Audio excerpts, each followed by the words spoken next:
Unang beses na pinakain ng biologist ang Mayrex. Ngunit inilagay din niya ang kanyang kamay sa loob. Sa tunog ng pagkasira ng daliri, siya ay lalong nabaliw sa pagtawa. Ang kasamahan sa tabi ay hindi rin pumigil. Sa halip ay nagbukas ng champagne upang magdiwang. Dahil sa wakas ay nalikha ng tao ang Indominus Rex. Ngunit si Juan na nakakita ng eksenang ito ay natakot ng husto. Ito ay eksaktong katulad ng clip ng Jurassic Park na napanood niya. Kung hindi nagkakamali ang alaala. Upang maiwasan ang aksidenteng kamatayan. Ang Jurassic World sa simula ay may isang lalaki at isang babae. Dalawang Indominus Rex. Ang isang lalaki ay kinain ng isang babae. At siya ay ang isa nakakainin. Sa sandaling inakala ni Juan na tiyak na mamamatay siya. Biglang lumitaw ang isang panel. Ang Gene Fusion Simulator ay ang laro na nilalaro niya sa nakaraang buhay. Sa pamamagitan ng pangangaso ng ibang hayop, maaaring pagsamahin ang kanilang gene. Ang gene ng I-Rex ay mabilis na kumagat. Ang gene ng Velociraptor ay bilis ng pagtakbo. Ang gene ng Giganotosaurus ay buhangin ng ngipin. Ang gene ng pusit ay mabilis na pagbabago ng kulay ng katawan at paglaki. Ang gene ng Viper ay pandaman ng init. Detalyadong inilista ni Juan ang kanyang kasalukuyang kakayahan sa gene. Alam niya na ang pinakamahalagang gawain ngayon ay magtago at umunlad ng dahan-dahan. At pagkatapos ay makatakas mula sa parking ito. Dahil ayon sa takbo ng kwento ng pelikula. Ang Jurassic World. Kahit ang Isla Nublar pagkatapos nito, ay masisira dahil sa pagsabog ng natutulog na bulkan. Samantala, si E. Reyes ay may ngiti sa kanyang mukha. Kumuha ng 2 sariwang karne ng baka. Ang Indominus Rex ay ang kanyang pinagmamalaking likha. Tiyak na magdadala ng malaking kita sa Jurassic World. Ngunit habang pinapakain niya ang Indominus Rex na ito, biglang tumalon ang anak na Rex. Ibinuka ang bibig na puno ng buhangin ng ngipin at kinagat ang kamay ni E. Reyes. Isang kagat. Muntik nang maputol ang daliri. Haha, ito dapat ang itsura. Kahit na dumudugo na ang kamay. Si E. Reyes ay hindi nagbago ang ekspresyon. Sa halip ay nagpakita ng mas maliwanag na ngiti. Nadama rin ni Juan ang bangis at karahasan ng Indominus Rex na ito. Mula pa sa pagsilang ay lubos nang ipinakita. Mukhang kailangan niyang pabilisin ang pag-unlad. Kung hindi, talagang hindi ko siya matatalo. Kahit na ito ang unang pagkakataon na kumain ng hilaw na karne. Bilang panlasa ng isang dinosaur. Gayunpaman, nasiyahan si Juan sa pagkain. Kumain ka ng karne ng baka, nadagdag ang gene point ng 0.2. Hanggang sa mabusog na siya. Si Juan ay nakaipon lamang ng isang gene point. Kinamot ni Juan ang kanyang kamay. Pagkatapos ay pumikit ang kanyang mga mata. Inilagay niya ang isang gene point na ito. Sa mabilis na paglaki ng gene ng pusit. Dahil maikli ang buhay ng pusit. Ngunit napakabilis ng kanilang paglaki. Ang higanting pusit ay lumalaki mula sa pagkapisa hanggang sa ganap na paglaki sa loob lamang ng 50 araw. Ito ang eksaktong enerhiya na kinakailangan ni Juan ngayon. Sa pamamagitan lamang ng mabilis na paglaki, magkakaroon siya ng sapat na kakayahang protektahan ang sarili. Mabilis na dumating ang oras. Pagkalipas ng 3 araw, sa wakas ay nakaipon si Juan ng 10 gene points. Lahat ay inilagay niya sa mabilis na paglaki ng gene ng pusit. Nang ang gene point bar ay puno na, isang mainit na agos ang lumitaw sa katawan ni Juan. Ngayon ang gene ng pusit ay umakyat sa 2nd antas. Ang bilis ng paglaki ay dumoble. Tuwang-tuwa si Juan. Tama nga ang kanyang desisyon na unahin ang pagpapabuti ng ganitong gene ability. Ang babaeng Indominus Rex ay mayroon ding gene ng pusit. May kakayahang mabilis na paglaki. Ngunit ngayon ang bilis ng paglaki ni Juan ay 2 beses kaysa sa kanya.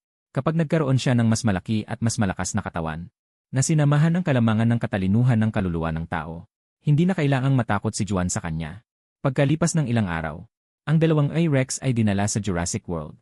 Upang maiwasan ang pagtakas ng I-Rex, itinanim sa kanilang katawan ang isang tracking chip. Sa proseso ng pagdadala sa Jurassic World, siya ay nakakulong sa isang saradong maliit na kulungan sa buong daan. Lubos na napagtanto ni Juan, ang mga taong ito, ay hindi siya itinuturing na isang buhay na nilalang. Siya, ay isang kasangkapan lamang nila para kumita ng pera. Dahil hindi na siya tao, dapat handa siyang maging kaaway ng mga tao sa hinaharap. Pagkalipas ng ilang oras, si Juan at ang babaeng Indominus Rex ay dinala sa enclosure 11 sa pinakahilagang bahagi ng Jurassic World. Ang kulungan na ito ay napapaligiran ng konkretong pader na may taas na 12 metro na mga pader, at sa gitna ay may idinagdag na tempered glass na viewing platform. Pagpasok sa loob ng kulungan, makikita ang isang tropikal na gubat na tanawin. Alam ni Juan na ito ang magiging tahanan nila ng babaeng Indominus Rex. Tinatawag itong tahanan. Ngunit ito ay walang pinagkaiba sa kulungan. Matataas na pader sa paligid. Para itong palakan na naninirahan sa ilalim ng balon. Hindi nabanggitin ang babaeng Indominus Rex. Kahit si Juan ay naramdaman na kung siya ay mananatili rito ng matagal. Baka mabaliw din siya. Ngunit masyado pang maaga para tumakas ngayon. Kahit na makalabas siya ng hindi nahuhuli. Ang mga tao sa labas ay madali siyang mahuhuli pabalik. Ang babaeng Indominus Rex na kakapasok pa lamang ay napaka-agresibo. Patuloy na tumatakbo sa loob ng kulungan. Gamit ang ngipin, pinupunit ang mga kuko, at kinakamot ang mga pader. Si Juan ay mahinahong nag-ikot sa kulungan. Nakikilala ang kapaligiran dito. Nang tumingala siya sa viewing platform na salamin. Kahit na hindi makita ng mata ang kabila ng one-way mirror. Pero kaya niyang maramdaman ang init gamit ang kakayahang thermal sensing ng gen ng ulupong. Malinaw na naramdaman ang infrared na pinagmumulan ng init mula sa mga katawan ng ilang tao. Hindi malalaman ng mga taong ito kapag sila ay nakatitig sa kalaliman. Ang kalaliman ay nakatitig din sa kanila. Hindi sila pinansin ni Juan. Kung kalkulahin, ngayon ay 1 linggo na mula nang siya ay ipinanganak. Ang kapangyarihan ng gen ng I-Rex ay umakyat na sa ikalawang antas. Ang lakas ng kalamnan ay nadoble. Ang mga naipon na gen points sa mga nakaraang araw. Pangunahing idinagdag sa kapangyarihan ng gen ng I-Rex. Binuksan ni Juan ang kanyang attribute panel. Pangalan, Juan. Edad, 7 araw. Lahi, Indominus Rex na lalaki. Sa loob lamang ng 1 linggo, ang kanyang laki ay kitang-kitang lumaki. Kung ikukumpara, ang laki ng babaeng Indominus Rex ay mas maliit kaysa sa kanya. Sa kabila nito, si Juan ay hindi nagpahinga ng kanyang pag-ingat. Ngayon, 2 lamang ang pagpipilian ni Juan. Patayin siya, upang mawala ang problema sa hinaharap, o kaya isupilin siya. Isang malakas na atungal ang pinakawala ng babaeng ni Rex. Nang malaman niyang hindi siya makatakas mula sa kulungan, napilitan siyang sumuko. Biglang narinig mula sa labas ng pader ang pamilyar na tunog ng makinarya. Dumating na ang pagpapakain. Tulad ng dati, pumunta si Juan para kumain. Ngunit nakita niyang naunahan na siya ng babaeng Indominus Rex na inangkin ang buong piraso ng tupa. At inatungal pa siya nito, na may mabangis na babala. Nagbabantay pa ito ng pagkain. Ito ang unang pagkakataon na sila'y nagkita, mahalaga ang pagtatatag ng antas ng relasyon. Ganito siguro ang lalaking Indominus Rex sa pelikula. Laging inaapi ng babaeng Indominus Rex. Hanggang sa huli ay siya ang kanyang kinain. Ngayon, si Juan na may kalamangan sa laki at lakas ay hindi magpapakumbaba. Isang mabilis na hakbang siyang sumugod. Dumuklaw ng mariin sa kanyang leg. Hindi rin nagpatalo ang babaeng Indominus Rex at gumanti. Naunang nakagat ni Juan ang kanyang leg. Ibinaluktot ng malakas ang kanyang leg. Bigla siyang itinumba sa lupa. Ang babaeng Indominus Rex na napahandusay ng malakas sa lupa ay nanatiling mabangis na naggangalit ang mga ngipin. Matigas ang leg na hindi sumusuko. Ngunit sumunod na dumating ay isang sunod-sunod na suntok mula kay Juan sa kanyang mukha. Kahit na si Juan ay maliit pa ngayon, ang pinsalang dulot ng dobleng lakas ay sapat na upang maging nakamamatay sa babaeng Indominus Rex. Pagkalipas ng ilang minuto, ang babaeng Rex na patuloy na pinapahid ni Juan sa lupa ay hindi na nakatiis. Inilantad ang kanyang tiyan bilang pagsusuko. Please, ang hina mo naman. Ngayon alam mo na kung sino ang boss. Humagulgol saka lang siya pinakawalan ni Juan. Lumingon siya upang kainin ang pagkain. Ang pagsasanay sa hayop, talagang dapat simulan sa bata pa. Ang babaeng Rex ay nakahiga pa rin ng nakatalikod. Hindi makagalaw. Tanging tahimik na pinanood si Juan na kumain muna. Pagkatapos kumain si Juan, saka siya umungal. Pinayagan ng babaeng Indominus Rex na kumain. Nga pala, bigyan muna natin siya ng pangalan. Naalala ko na sa pelikula, ang pinuno ng mga raptor na pinaamo ng bida ay si Blue. Ang kulay ng balat ng babaeng Indominus Rex ay kulay abo. Kaya tawagin na lang natin siyang Gray. Sa mga sumunod na araw, isang bagong gawain ang idinagdag sa pang-araw-araw na buhay ni Juan. Iyon ay ang pagsasagawa ng iba't ibang pagsasanay kay Gray. Sa isang saglit, dumating na ang araw ng kanilang 3 buwan mula nang ipanganak. Sa loob ng enclosure number 11, isang buhay na inahing baboy ang inilagay. Sa gitna ng makakapal na mga halaman, sina Juan at Gray, isa sa kaliwa at isa sa kanan. Tahimik na lumibot mula sa likuran ng inahing baboy. Sa susunod na segundo, biglang sumugod si Juan palabas. Ang bilis ay parang kidlat. Tumalon ng mataas. Dumiretso pababa. Ang inahing baboy ay natumba sa lupa. Naglabas ng takot na hiyaw. Ang inahing baboy ay kinagat sa leg. Samantala, lumapit na rin si Gray. Binuksan ang bibig at kumagat sa tiyan ng inahing baboy. Hindi nagtagal. Ang inahing baboy ay tuluyang nawala ng buhay. Nakapatay ka ng isang alagang baboy. Nakakuha ng 5 gen points. Maaaring kunin ang gen ng alagang baboy. Mataba at malakas na antas isa. Gusto mo bang kunin ito? Ang mataba at malakas ay huwag na lang. Ibinigay ni Juan ang bagong 5 gen points sa gen ng pusit. Ang mabilis na paglago ng gen. Umabot sa antas 3 mabilis na paglago. Nagpataas ng 3 beses ang bilis ng paglaki ni Juan. Sa kanyang kasalukuyang kakayahang lumaban. Ang pumatay ng mga modernong mababangis na hayop tulad ng leon, tigre, leopardo, at oso ay madali lamang. Ngunit ito ay malayo pa sa sapat. Ang mga kaaway ni Juan ay hindi mga ordinaryong hayop na ito, kundi ang mga tao.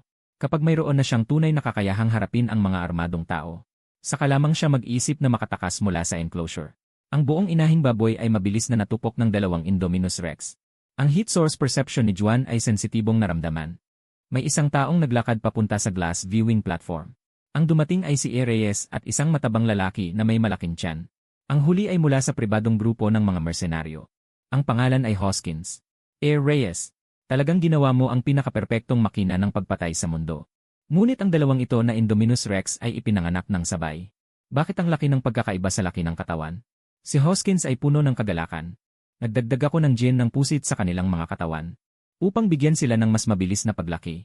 Sa ngayon, tila maaaring oso.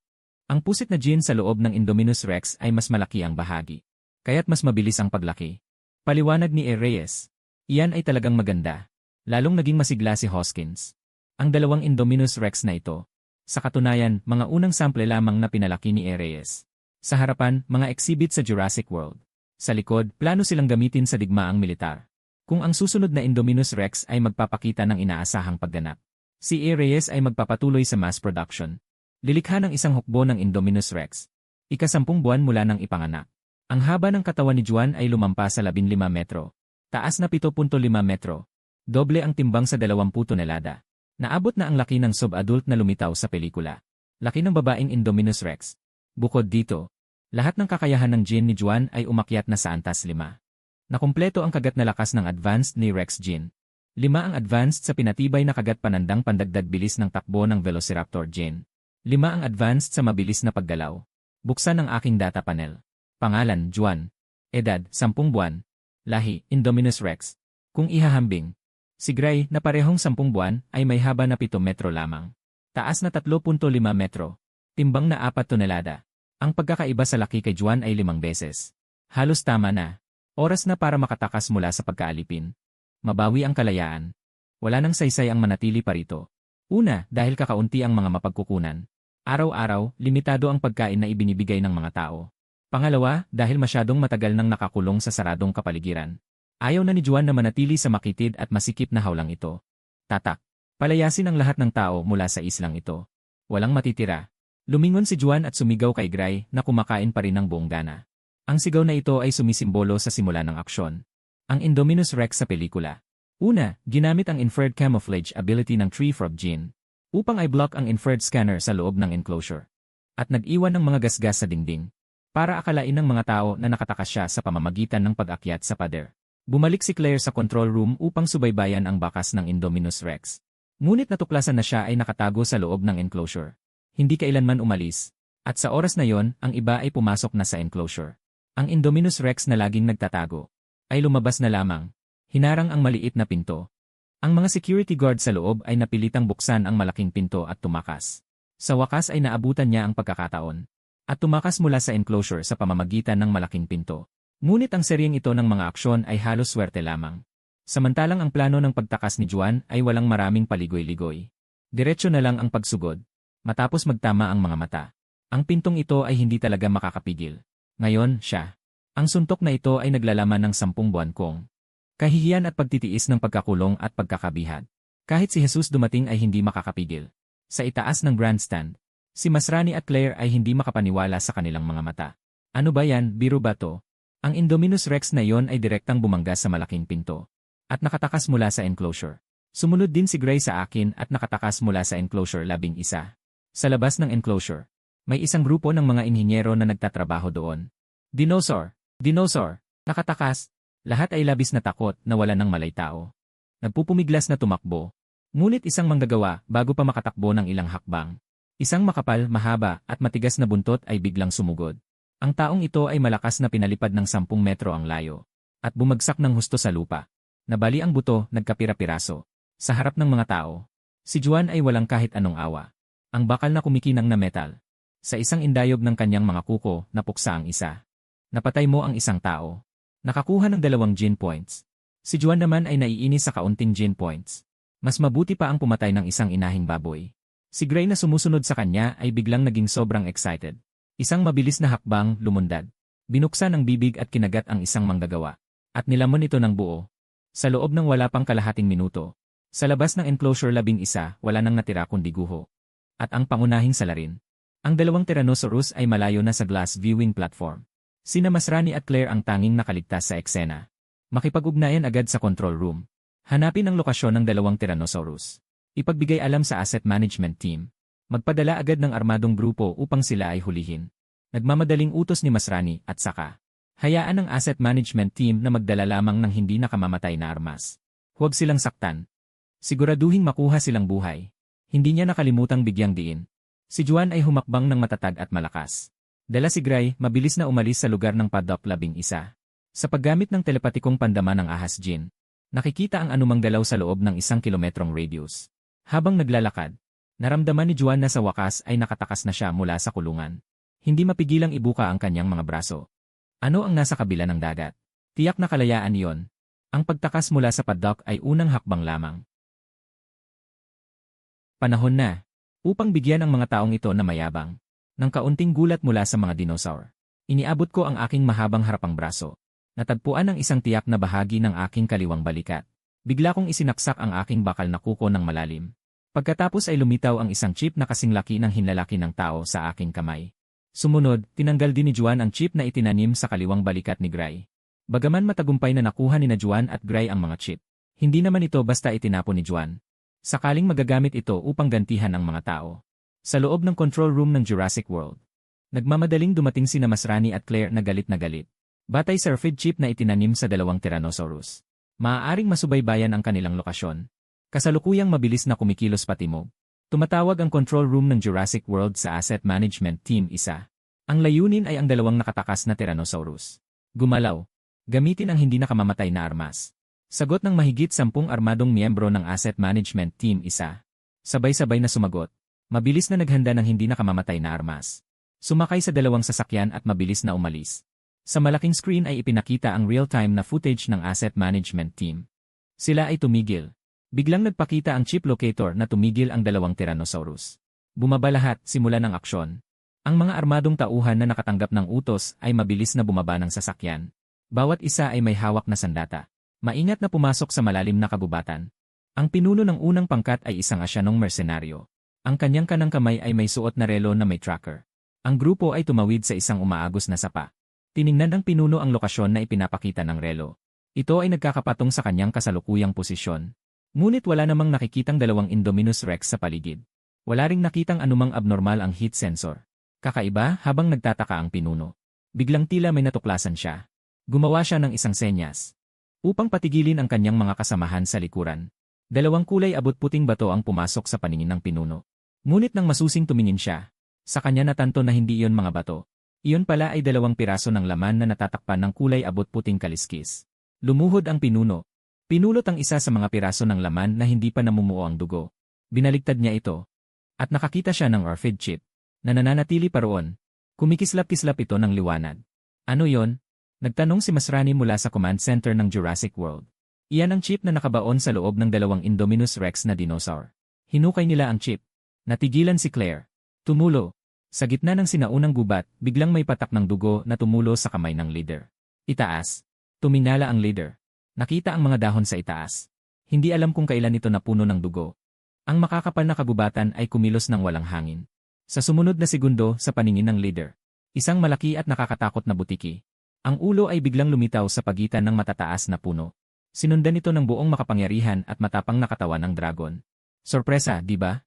Hindi mo inaasahan, di ba? 2 T-Rex ang nakatitig pababa sa mga maliliit na tao. Ang matingkad na pulang mata ay kumikislap ng malamig na liwanag. Diyos ko, magpapanggap siyang leader ng grupo. Tuluyang nag-shutdown ang utak. Pagkasabi pa lang ng leader, si Juan ay sumugod ng isang mabilis na hakbang. Binuksan ang kanyang napakalaking bibig at kinagat ang itaas na bahagi ng kanyang katawan. Nilunok ito ng isang subo. Nakapatay na ng isang tao. Nakakuha ng gene points na triple. Sa paghahambing, ang mga gene points na nakuha mula sa pagpatay sa mga armadong tauhan ay medyo marami. Si Juan ay gumamit ng ilusyon ng gene ng pusit at ang multi-frequency na pagtatago ng gene ng tree frog upang itago ang kanyang sarili. Tila epektibo ito. Sa loob ng control room, ang real-time vital signs ng team leader ay biglang naging isang tuwid na linya. Si Masrani, Claire at lahat ng naroroon ay nagulat. Atake, ang iba pang mga armadong tauhan, ay lahat nagulat sa bigla niyang paglitaw. Ngunit mabilis silang nakabawi. Itinaas nila ang kanilang mga stun gun at nagpaputok.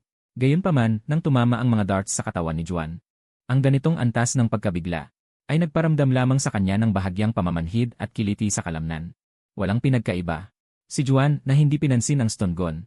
Matapang siyang sumugod sa grupo ng mga armadong tauhan. Ilang mga armadong tauhan na hindi nakatakas ay malakas niyang nabangga. Lumipad sila sa hangin. Gumuhit ng mga parabola bago bumagsak ng husto sa lupa. Ang bawat bahagi ng katawan ng I-Rex ay nakamamatay na sandata. Sa loob lamang ng wala pang 5 minuto, ang mahigit 10 armadong tauhan na sumalakay ay halos lahat ay namatay. Ang natitira na lamang na isang armadong tauhan, nakita na ang iba niyang kasama ay patay na. Siya ay tuluyang natakot. Ibinagsak ang kanyang armas at tumakbo palayo. Subalit paglingon niya, nakita niya ang isa pang mas maliit na babae. Isang Indominus Rex ang lumitaw. Ang malaking bibig na may mga pangil ay patuloy na lumalaki. At bigla itong nagsara. Wala na siyang nakita. Matapos alisin ang grupong ito ng mga armadong tauhan, si Juan ay may naipon na mahigit 50 gene points. Pansamantala itong itatago. Ang mga gene points na ito ay may iba pa siyang gagamitan. Sa loob ng control room, sunod-sunod na ang real-time vital signs ng mga armadong tauhan ay naging mga tuwid na linya. Tahimik ang buong lugar, maririnig ang pagbagsak ng karayom. Patay na lahat. Ano ang gagawin natin ngayon? Mahinang tanong ng isang empleyado. At itong 2 Indominus Rex, nawala na natin ito ngayon. Subaybayan ang kanilang lokasyon. Tumingin si Claire sa kanyang boss na si Masrani. Utusan ng pangalawang grupo ng asset control na kumilos agad. Magsagawa ng search na may mga armas na handa. Pagkatapos matagpuan ng lahat ang mga bakas ng 2 Indominus Rex, patayin sila ng walang pag-aalinlangan. Sa wakas, napilitang sumuko si Masrani sa 2 Indominus Rex na tuluyan nang nawala sa kontrol. Upang maiwasan ang mas malaking pinsala, kailangan na lang silang alisin ng may sakit sa loob. Ang sikat ng araw ay dumaraan sa mga dahon na unti-unting pumapayat. Bumubuhos sa dulo ng sinaunang gubat. Patuloy na timog ang direksyon. Sa wakas, nakatawid sina Juan at Gray sa gubat na ito. Sa malayo, lumitaw ang isang walang hanggang kapatagan. Ito ang lugar ng mga herbivorous dinosaur. Sa pagtingin sa paligid, may mga malalaking Brachiosaurus at Diplodocus. Mga grupo ng Triceratops at Parasaurolophus. Mga Ankylosaurus na may makapal na baluti at iba pa. Para sa Indominus Rex, ito ang kanilang pangangaso. Bagaman nakapagsama na si Juan ng maraming genes ng hayop, hindi pa rin sapat at may mga kahinaan. Halimbawa, ang depensa ang pinakakailangan ko ngayon. Nais na punan ang kakulangan na ito. Kailangan mong pagsamahin ang mas maraming genes ng hayop. Patuloy na palakasin ang sariling kakayahan ng gene. Unang target, ikaw na ang napili. Agad na pinuntirya ni Juan ang 3 Ankylosaurus na naglalakad at kumakain. Matapos matukoy ang target, mabigat na tumapak ang kanyang mga hulihang paa sa lupa. Malawak na lugar ng mga dinosaur. Nagpaandar na parang bala. Pinilit na punitin ang malakas na hangin. Sumugod patungo sa pinakamalapit na Ankylosaurus. Saka lang napansin ng mga mabagal na Ankylosaurus ang presensya ng I-Rex. Nagmamadaling tumakbo palayo. Sa gitna ng matinding pagyanig ng lupa, si Juan ay humahakbang ng 2 o 3 beses upang abutin ang huling Ankylosaurus. Isang malakas na banggaan ay binaligtad ito ng pabaligtad. Ang tiyan na walang proteksyon ng buto. Ang mahinang bahagi ng Ankylosaurus. Walang pakundangan na kumagat si Juan. Ang matibay na Ankylosaurus ay hindi namatay agad. Ngunit hindi na rin ito makakaligtas. At si Juan na pumatay ng isang Ankylosaurus ay hindi pa tumigil. Lumingon siya at hinabol ang iba pang mga Ankylosaurus. Nang makitang si Juan ay patuloy na humahabol, ang 2 natitirang Ankylosaurus ay hindi na tumakbo. Bigla nilang inihampas ang kanilang mahahaba at matitibay na buntot na may palong. Patungo sa binti ni Juan na may malakas na puwersa. Ang buntot ng Ankylosaurus ay hindi dapat maliitin ang pinsala nito. Kapag tinamaan ng todo, malamang ay mababali ang buto o mapuputol ang litid. At ginamit ni Juan ang bilis ng Velociraptor gene. Nang makita niyang umiindayog ang 2 Ankylosaurus, ay umatras muna upang umiwas. Samantalang sila ay nagkakamali sa pag-atake. Ginaya niya ang paraan at marahas na itinumba ang isa sa mga Ankylosaurus. Pagkatapos ay mabilis na iwinasiwas ang bakal. At pinunit ang tiyan ng Ankylosaurus na parang tela. Ang huling Ankylosaurus ay hindi nakatakas sa kuko ni Juan. Sa wakas, nahiga ito kasama ng mga kasama nito ng maayos. Unti-unting nawala ng buhay. Nakapatay ka ng isang Ankylosaurus. Nakakuha ka ng 150 gene points. Maaaring kunin ang gene ng Ankylosaurus na Bone Armor Level 1, gusto mo bang kunin? Hindi nag-alinlangan si Juan. Diretso niyang pinili ang EEC. Sa susunod na sandali, isang alon ng mainit na kuryente ang sumabog mula sa kanyang mga buto. Kapansin-pansing nagbago ang balat ni Juan. Ang kulay abo ng mga kaliskis na tumatakip sa kanyang buong katawan ay naging mas matigas at makapal. Ang tekstura ay parang buto. At may takip na sungay na layer. At tumubo ang mga matutulis na tinik na parang punyal. Ang mga gene points na naipon mula sa pagsasanib ng Ankylosaurus gene ay walang pag-aalinlangang idinagdag ni Juan sa Ankylosaurus gene. Isang hininga niyang itinaas ang S-bone armor hanggang level 4. Ang mga naipon na gene points ay naubos na. Tinignan ni Juan ang kulay abo ng mga kaliskis sa kanyang balat. Ang tigas ay nagkaroon ng isang malaking pagtaas. Mas matigas pa kaysa sa buto. May mahinang kislap ng metal na kinang. Natapos na ang pagdaragdag. Inanyayahan ni Juan si Dr. Grace na sumusunod sa kanya ng masaya upang kumain ng magkasama. Pagkatapos ng simpleng pagpuno ng tiyan, nagpatuloy si Juan sa paglalakad kasama si Grace at naghanap ng susunod na biktima para manghuli. Bago sumapit ang susunod na atake ng mga tao, kailangan niyang magmadaling pumatay ng mas maraming hayop upang makakuha ng mas maraming gene points para sandatahan ang sarili. Samantala, sa loob ng Dinosaur Gene Research Center, si Masrani ay nagmamadaling lumapit kay Reyes. Sinabi sa akin ni Henry, anong uri ng mga halimaw ang ginawa mong dalawang Indominus Rex? Nang unang makita si Reyes, diretso sa punto ang tanong ni Masrani. Paumanhin, alam mo na wala akong karapatang ibunyag ang genetic composition ng Indominus Rex. Ito ay bahagi ng kumpidensyal na impormasyon ng International Genetic Technologies. Nakaupo si Reyes sa kanyang opisina na upuan. Payapang humigop ng tsaa. Pumatay sila ng tao. Iniin ni Masrani. Nakalulungkot iyon. Tinaasan lamang ni Reyes ang kanyang kilay. Ang iyong pananaliksik ay nagdulot na ng malaking sakuna. Kukumpiskahin ng lupon ng mga direktor ang iyong mga resulta ng trabaho. At mananagot ka rin sa batas. Walang pag-aalinlangan ang tono ni Masrani. Ngumiti si Reyes. Ang mga mukha ng mga kapitalistang iyon ay lubos niyang pamilyar. Dahil gusto ni Masrani na siraan siya. Kaya direktang tatakas na lang siya. Sa hilagang bahagi ng Jurassic World, ang plant-eating dinosaur park. Ang maraming plant-eating dinosaur sa parke ay nagkakagulo ngayon. Sumisigaw ng mga takot na hiyaw. At lahat ito ay dahil dalawang Diyos ng kamatayan ang pumasok sa parke. Ang Indominus Rex. Muling umalingaw-ngaw ang nakamamatay na sigaw. Isang grupo ng Brachiosaurus na kilala sa kanilang malalaking sukat. Nang marinig ang sigaw, ay natakot ng husto. Ang kanilang mabibigat at malamya na katawan ay nagtakbuhan ng gulat. Ang huling adult na Brachiosaurus ay napilitang huminto at humarap sa dalawang mababangis at nakakatakot na Indominus Rex. Ang haba ng Brachiosaurus ay 25 metro. Ang taas ay 15 metro, kasing taas ng 5 palapag na gusali. Ang timbang ay higit sa 50 tonelada. Mas malaki ito kaysa sa dalawang Indominus Rex.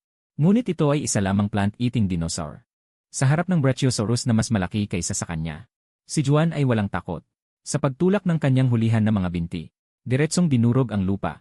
Sumabog sa bilis ng kidlat. Diretso siyang sumugod patungo sa Brachiosaurus. Hindi rin nanatiling walang ginagawa si Gray. Mabilis siyang lumusob mula sa gilid patungo sa Brachiosaurus. Sinusuportahan ang opensiba ni Juan. Bumuka ang malaking bibig ni Juan. Nakatutok sa mahaba at makapal na leg ng Brachiosaurus. At bigla itong sumara. Sumabog ang pinahusay na puwersa ng kagat mula sa T-Rex genus. Isang kagat. Ang balat at laman ng leg ng Brachiosaurus ay madaling nabutas ng bawat bakal ng ngipin na parang pating. Kasama ang 5 beses na pinahusay na lakas ng kagat.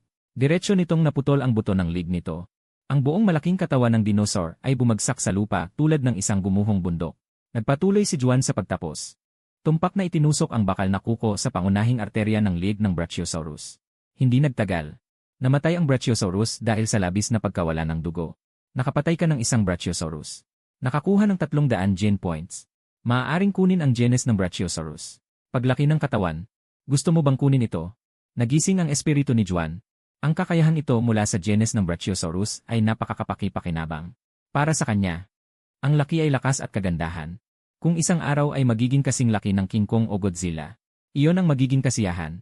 Habang kinukuha ang genes ng Brachiosaurus, naramdaman ni Juan ang kanyang katawan. Naging isang bulkan na sasabog. Ang lahat ng dugo sa kanyang katawan ay naging mainit na kumukulong lava. Sakit, napakasakit. Pumikit ng mahigpit si Juan. Mula sa kanyang lalamunan ay lumabas ang hindi mapigilang mahinang ungol. Na ikinabahala ni Gray na nasa tabi. Umungol siya. Tinatanong ang kalagayan nito. Sa sandaling iyon, sa loob ng kanyang katawan, libu-libong selula at tissue ang lumalaki at nahahati. Lahat ng kalamnan at buto ay humahaba at lumalaki. Sa maikling panahon, ang katawan ni Juan ay nagbago ng malaki tulad ng espongha na sumisipsip ng tubig. Lahat ng bahagi ng katawan ay lumaki ng pantay-pantay. Sa huli, ang haba ng kanyang katawan ay 20 metro. Ang taas ay umabot sa 10 metro. Ang timbang ay dumoble man lang. Tumaas ito sa 50 tonelada. Hanggang sa tuluyang nawala ang init sa loob. Saka lamang si Juan nagtaas ng ulo at naglabas ng isang masayang ungol. Tanging ang di kapanipaniwalang lakas ang bumalot sa kanyang katawan. Buksan ang aking panel ng datos. Ngayon, si Juan ay nasa 20 metro na. Ang timbang ay umabot sa kahanga-hangang 50 tonelada. Si Gray na nasa tabi ay nasaksihan ng aking laki. Sa maikling panahon, ito ay lumaki at lumobo. Tunay na labis siyang namangha. Sa hinaharap, dapat kong mahigpit na kumapit sa hita ng nakatatandang kapatid. Si Juan ay parang nag-aaliw na tinapik ang kanyang ulo. Si Gray ay itinuturing na ngayon na kanyang nag-iisang pamilya. Dapat sabihin na sigalon na. Kaya naman pinahahalagahan ito ni Juan. Sentro ng Jurassic World. Dito matatagpuan ang resort na may mga iba't ibang komersyal na pasilidad. Lahat ng mga turistang palihim na bumalik mula sa Hilagang Parke ay nagtitipon dito. Mahigit 20,000 katao. Ang mga turista ay walang kamalay-malay sa nangyayari. Labis silang nagrereklamo tungkol sa hakbang na ito ng parke. Sa loob ng control room, sina Masrani at Claire na bumalik na. Muli silang namumuno. At ang ikalawang pangkat ng asset control ay sumakay na sa sasakyan at umalis. Sa pagkakataong ito, bawat isa ay may dalang baril at bala. Natagpuan na ang 2 Indominus Rex. Sa timog ng Herbivore Dinosaur Park sa Gerosphere, Kanluran, malapit na ito sa aviary. Isang manggagawa ang malakas na nag-ulat. Agad na ipaalam sa ikalawang pangkat ng asset control. Masiglang sabi ni Masrani. Sa sandaling iyon, bumukas ang pinto ng elevator. Pumasok ang isang lalaking may malaking tiyan. Si Hoskins ayon. Anong gagawin mo rito? Nagtanong si Masrani na nakakunot ang noo. Siyempre, tutulong ako sa inyo. Ngumiti si Hoskins. Upang harapin ang 2 Indominus Rex. Ang pinakamagandang paraan ay gamitin ang mga dinosaur laban sa kanila. Sa mga nakaraang taon, palagi akong nag-aaral kung paano gamitin ang mga velociraptor sa tunay na labanan. Ito na ang pinakamagandang pagkakataon upang ipakita. Gamitin ang mga velociraptor upang harapin ang 2 Indominus Rex. Tungkol sa mungkahing paraan ni Hoskins. Si Masrani ay nag-iling ng walang pag-aalinlangan. Ano ang balak mong gawin sa mga turista rito? Mayroong mahigit 20,000 katao rito. Wala silang mapupuntahan. Tumugon si Hoskins. Ayusin ko ang insidenteng ito. Hindi magkakaroon ng anumang pasahero na maaksidente. Tiningnan ni Maslany si Hoskins ng malalim. Lumingon siya at nag-utos. Ihanda ang helicopter para sa akin. Sa pagkakataong ito, hindi na muling tatakas ang 2 malupit na Tyrannosaurus Rex. Nagulat ang lahat ng naroroon. Hindi inaasahan na ang boss na si Maslany ay personal na magpapalipad ng helicopter para sumalakay. Si Juan ay nagpatuloy sa paglalakbay patimog kasama si Gray. Dumating sila sa Gerosphere Valley. Ito ang pinakasikat na atraksyon sa Jurassic World.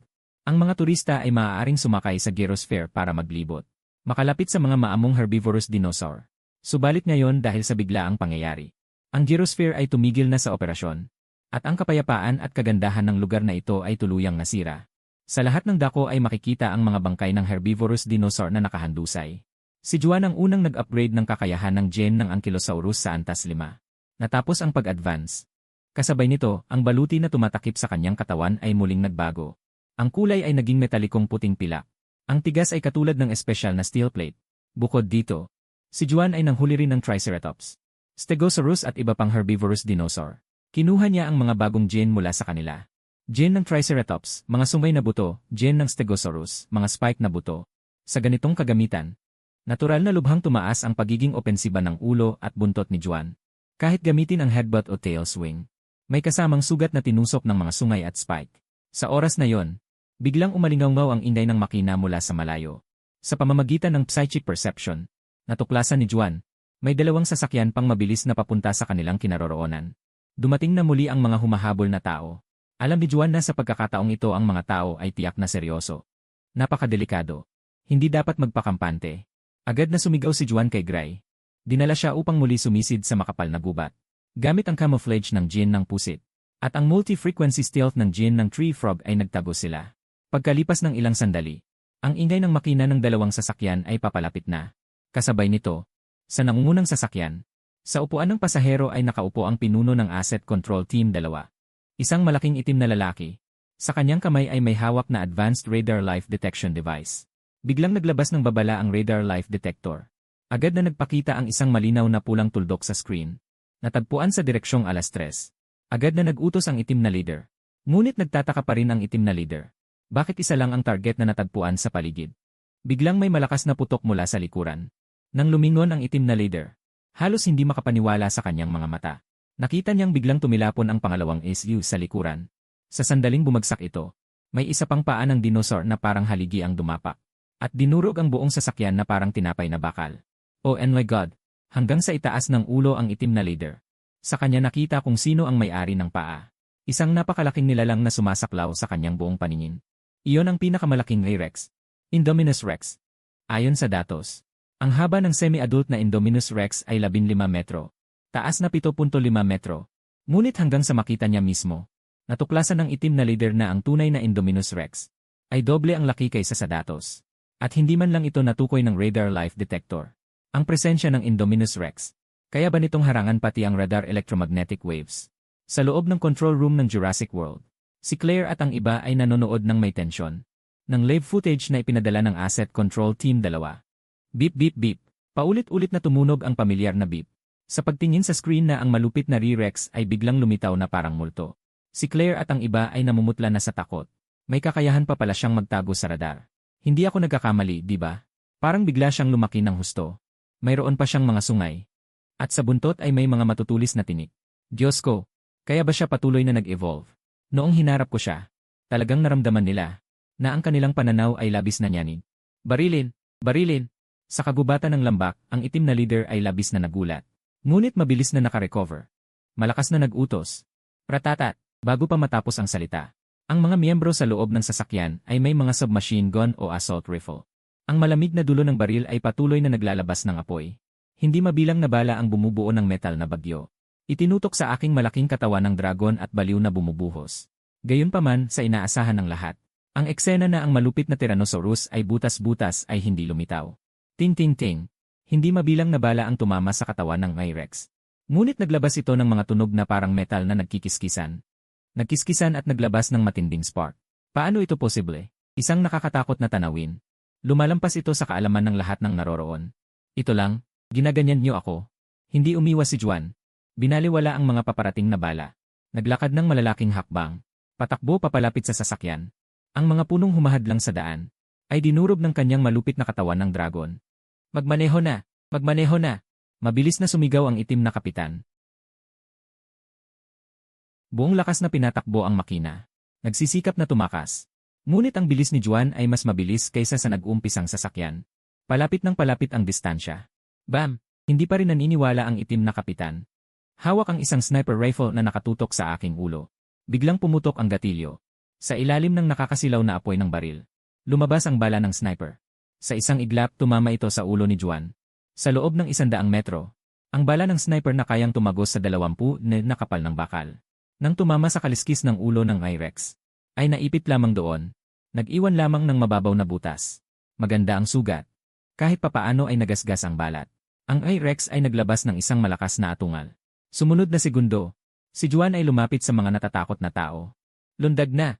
Muli pang sumigaw ang itim na kapitan. Binuksan ang pinto. Lumundag palabas. Ngunit ang ibang mga miyembro ay nahuli ng kalahating segundo. Sa ganitong maikling panahon, si Juan ay sumipa at pinalipad ang buong sasakyan. Ang katawan ng sasakyan ay umikot sa hangin. Dumapo ang bubong sa lupa. Naglabas ng mapurol na tunog ng pagbangga. Lubusang nag-deform ang sasakyan. Kasabay nito, ang itim na kapitan na tumalon mula sa sasakyan para makatakas. Pagkatapos gumulong ng ilang beses sa lupa, ang kanyang mga buto ay halos nagkawatak-watak dahil sa pagkabagsak. Sa pamamagitan ng tapang ay nagawa niyang bumangon muli. Ngunit ang itim na kapitan na kasisimula palang bumangon ay nakakita ng isang butiki na ilang beses na mas malaki kaysa sa kanya. Ang ulo ay napakalapit. Bahagyang bumuka ang malaking bibig na puno ng dugo. Nag-ukit ng isang malupit na ngiti. Ito ay hindi ang ngiti ng Mona Lisa, kundi ang masamang ngiti ng demonyo. Ang itim na kapitan ay sumigaw ng malakas. Sa susunod na segundo, ang kanyang sigaw ay biglang huminto. Sa lupa ay may ilang patak ng dugo lamang. Sa wakas, ang Rex ay pumunta sa nakabaliktad na tumingin, at natagpo ang mayroon pang hindi patay na tao. Kaya tinapakan niya ito upang tapusin ang trabaho. Ang Team 2 ng Asset Control Group ay ganap na nawasak. Sa loob ng control room ng Jurassic World, nakikita na ang mga vital signs ng lahat ng miyembro ng Team 2 ay muling nawala. Si Claire at ang iba ay hindi makapagsalita. Ang Indominus Rex na yon ay talagang isang halimaw. Sa pamamagitan lamang ng kanilang karaniwang sandatahang lakas, ay hindi tugma sa kanya. Ngayon ang tanging pag-asa ay nakasalalay kay si Masrani na personal na nagpapalipad ng helicopter upang lumaban. Sa panel ay patuloy na nagre-refresh ang impormasyon ng pagkapatay, na nagbigay kay Juan ng mahigit 30 gene points. Ngunit ang pagpatay sa mga taong ito ay napakababa ng halaga.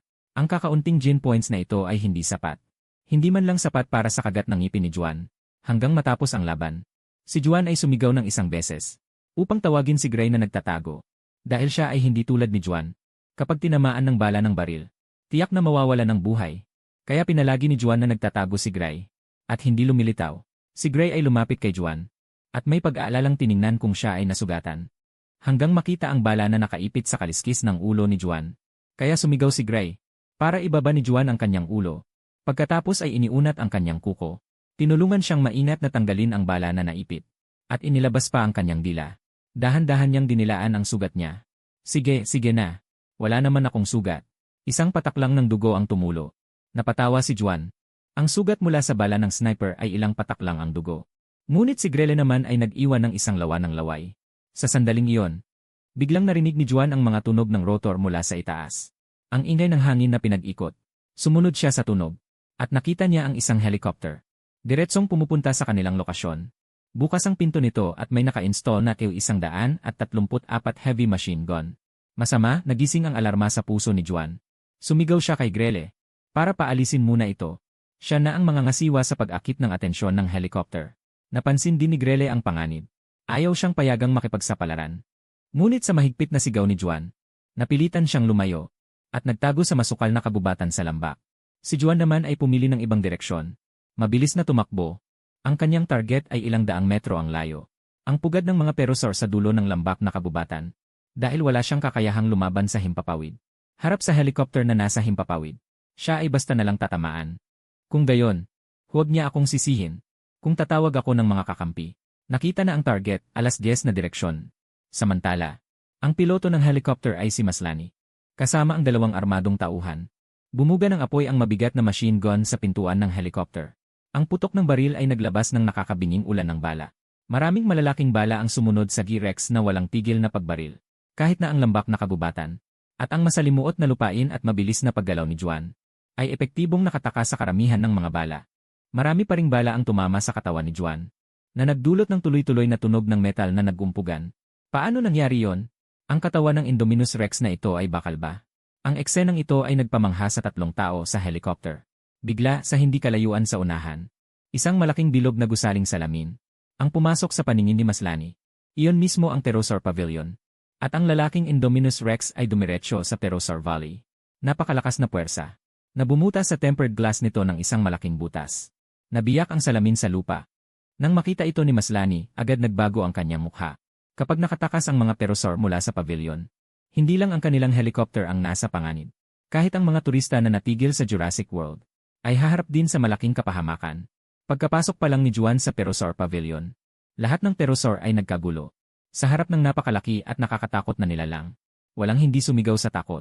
Dito pangunahing naninirahan ang mga Pteranodon, at mga Dimorphodon at iba pang maliliit na Pterosaur. Ang kabuang bilang ng Pterosaur sa buong pavilion ay hindi bababa sa 4 o 500. Umalinggaw ang kulog na pag-ungal ni Juan. Bumuka ang kanyang bibig at kumagat sa isang Pteranodon sa artipisyal na bato. Bilis na parang kidlat. Kahit gustong lumipad ng Pteranodon, ay huli na. Tumpak na nakagat ng I-Rex ang lieg na parang manipis na kawayan. Ang buto ng lieg ay nadurog agad. Pagkatapos, basta na lang ginawa ni Juan ang Pteranodon na merienda. At nilunok. Nakapatay ng isang Pteranodon. Nakakuha ng 3 gene points. Maaaring makuha ang Pterosaur gene. Dragon Wing Flight, gusto bang kunin? Paglipad na may pakpak ng dragon. Si Juan ay labis na natuwa. Kapag na-merge ang Pterosaur gene, ay makakapagpatubo ng pakpak at makakalipad. Ngunit ngayon ay hindi oras para mag-merge ng gene.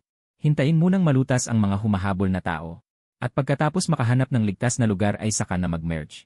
Susunod, walang awa na nagkalat ng patayan ang A-Rex sa loob ng pavilion. Pinatakas ang lahat ng Pterosaur sa pavilion. At lumabas sila sa butas ng tempered glass. Si Maslany at ang dalawang kasama sa helicopter ay nakakita ng malaking grupo ng Pterosaur na lumalabas. Lahat sila ay labis na natakot. Nagmamadaling gustong itaas ang altitude para lumayo sa grupo ng Pterosaur. Ngunit nakita ng grupo ng Pterosaur ang sariwang biktima sa loob ng helicopter.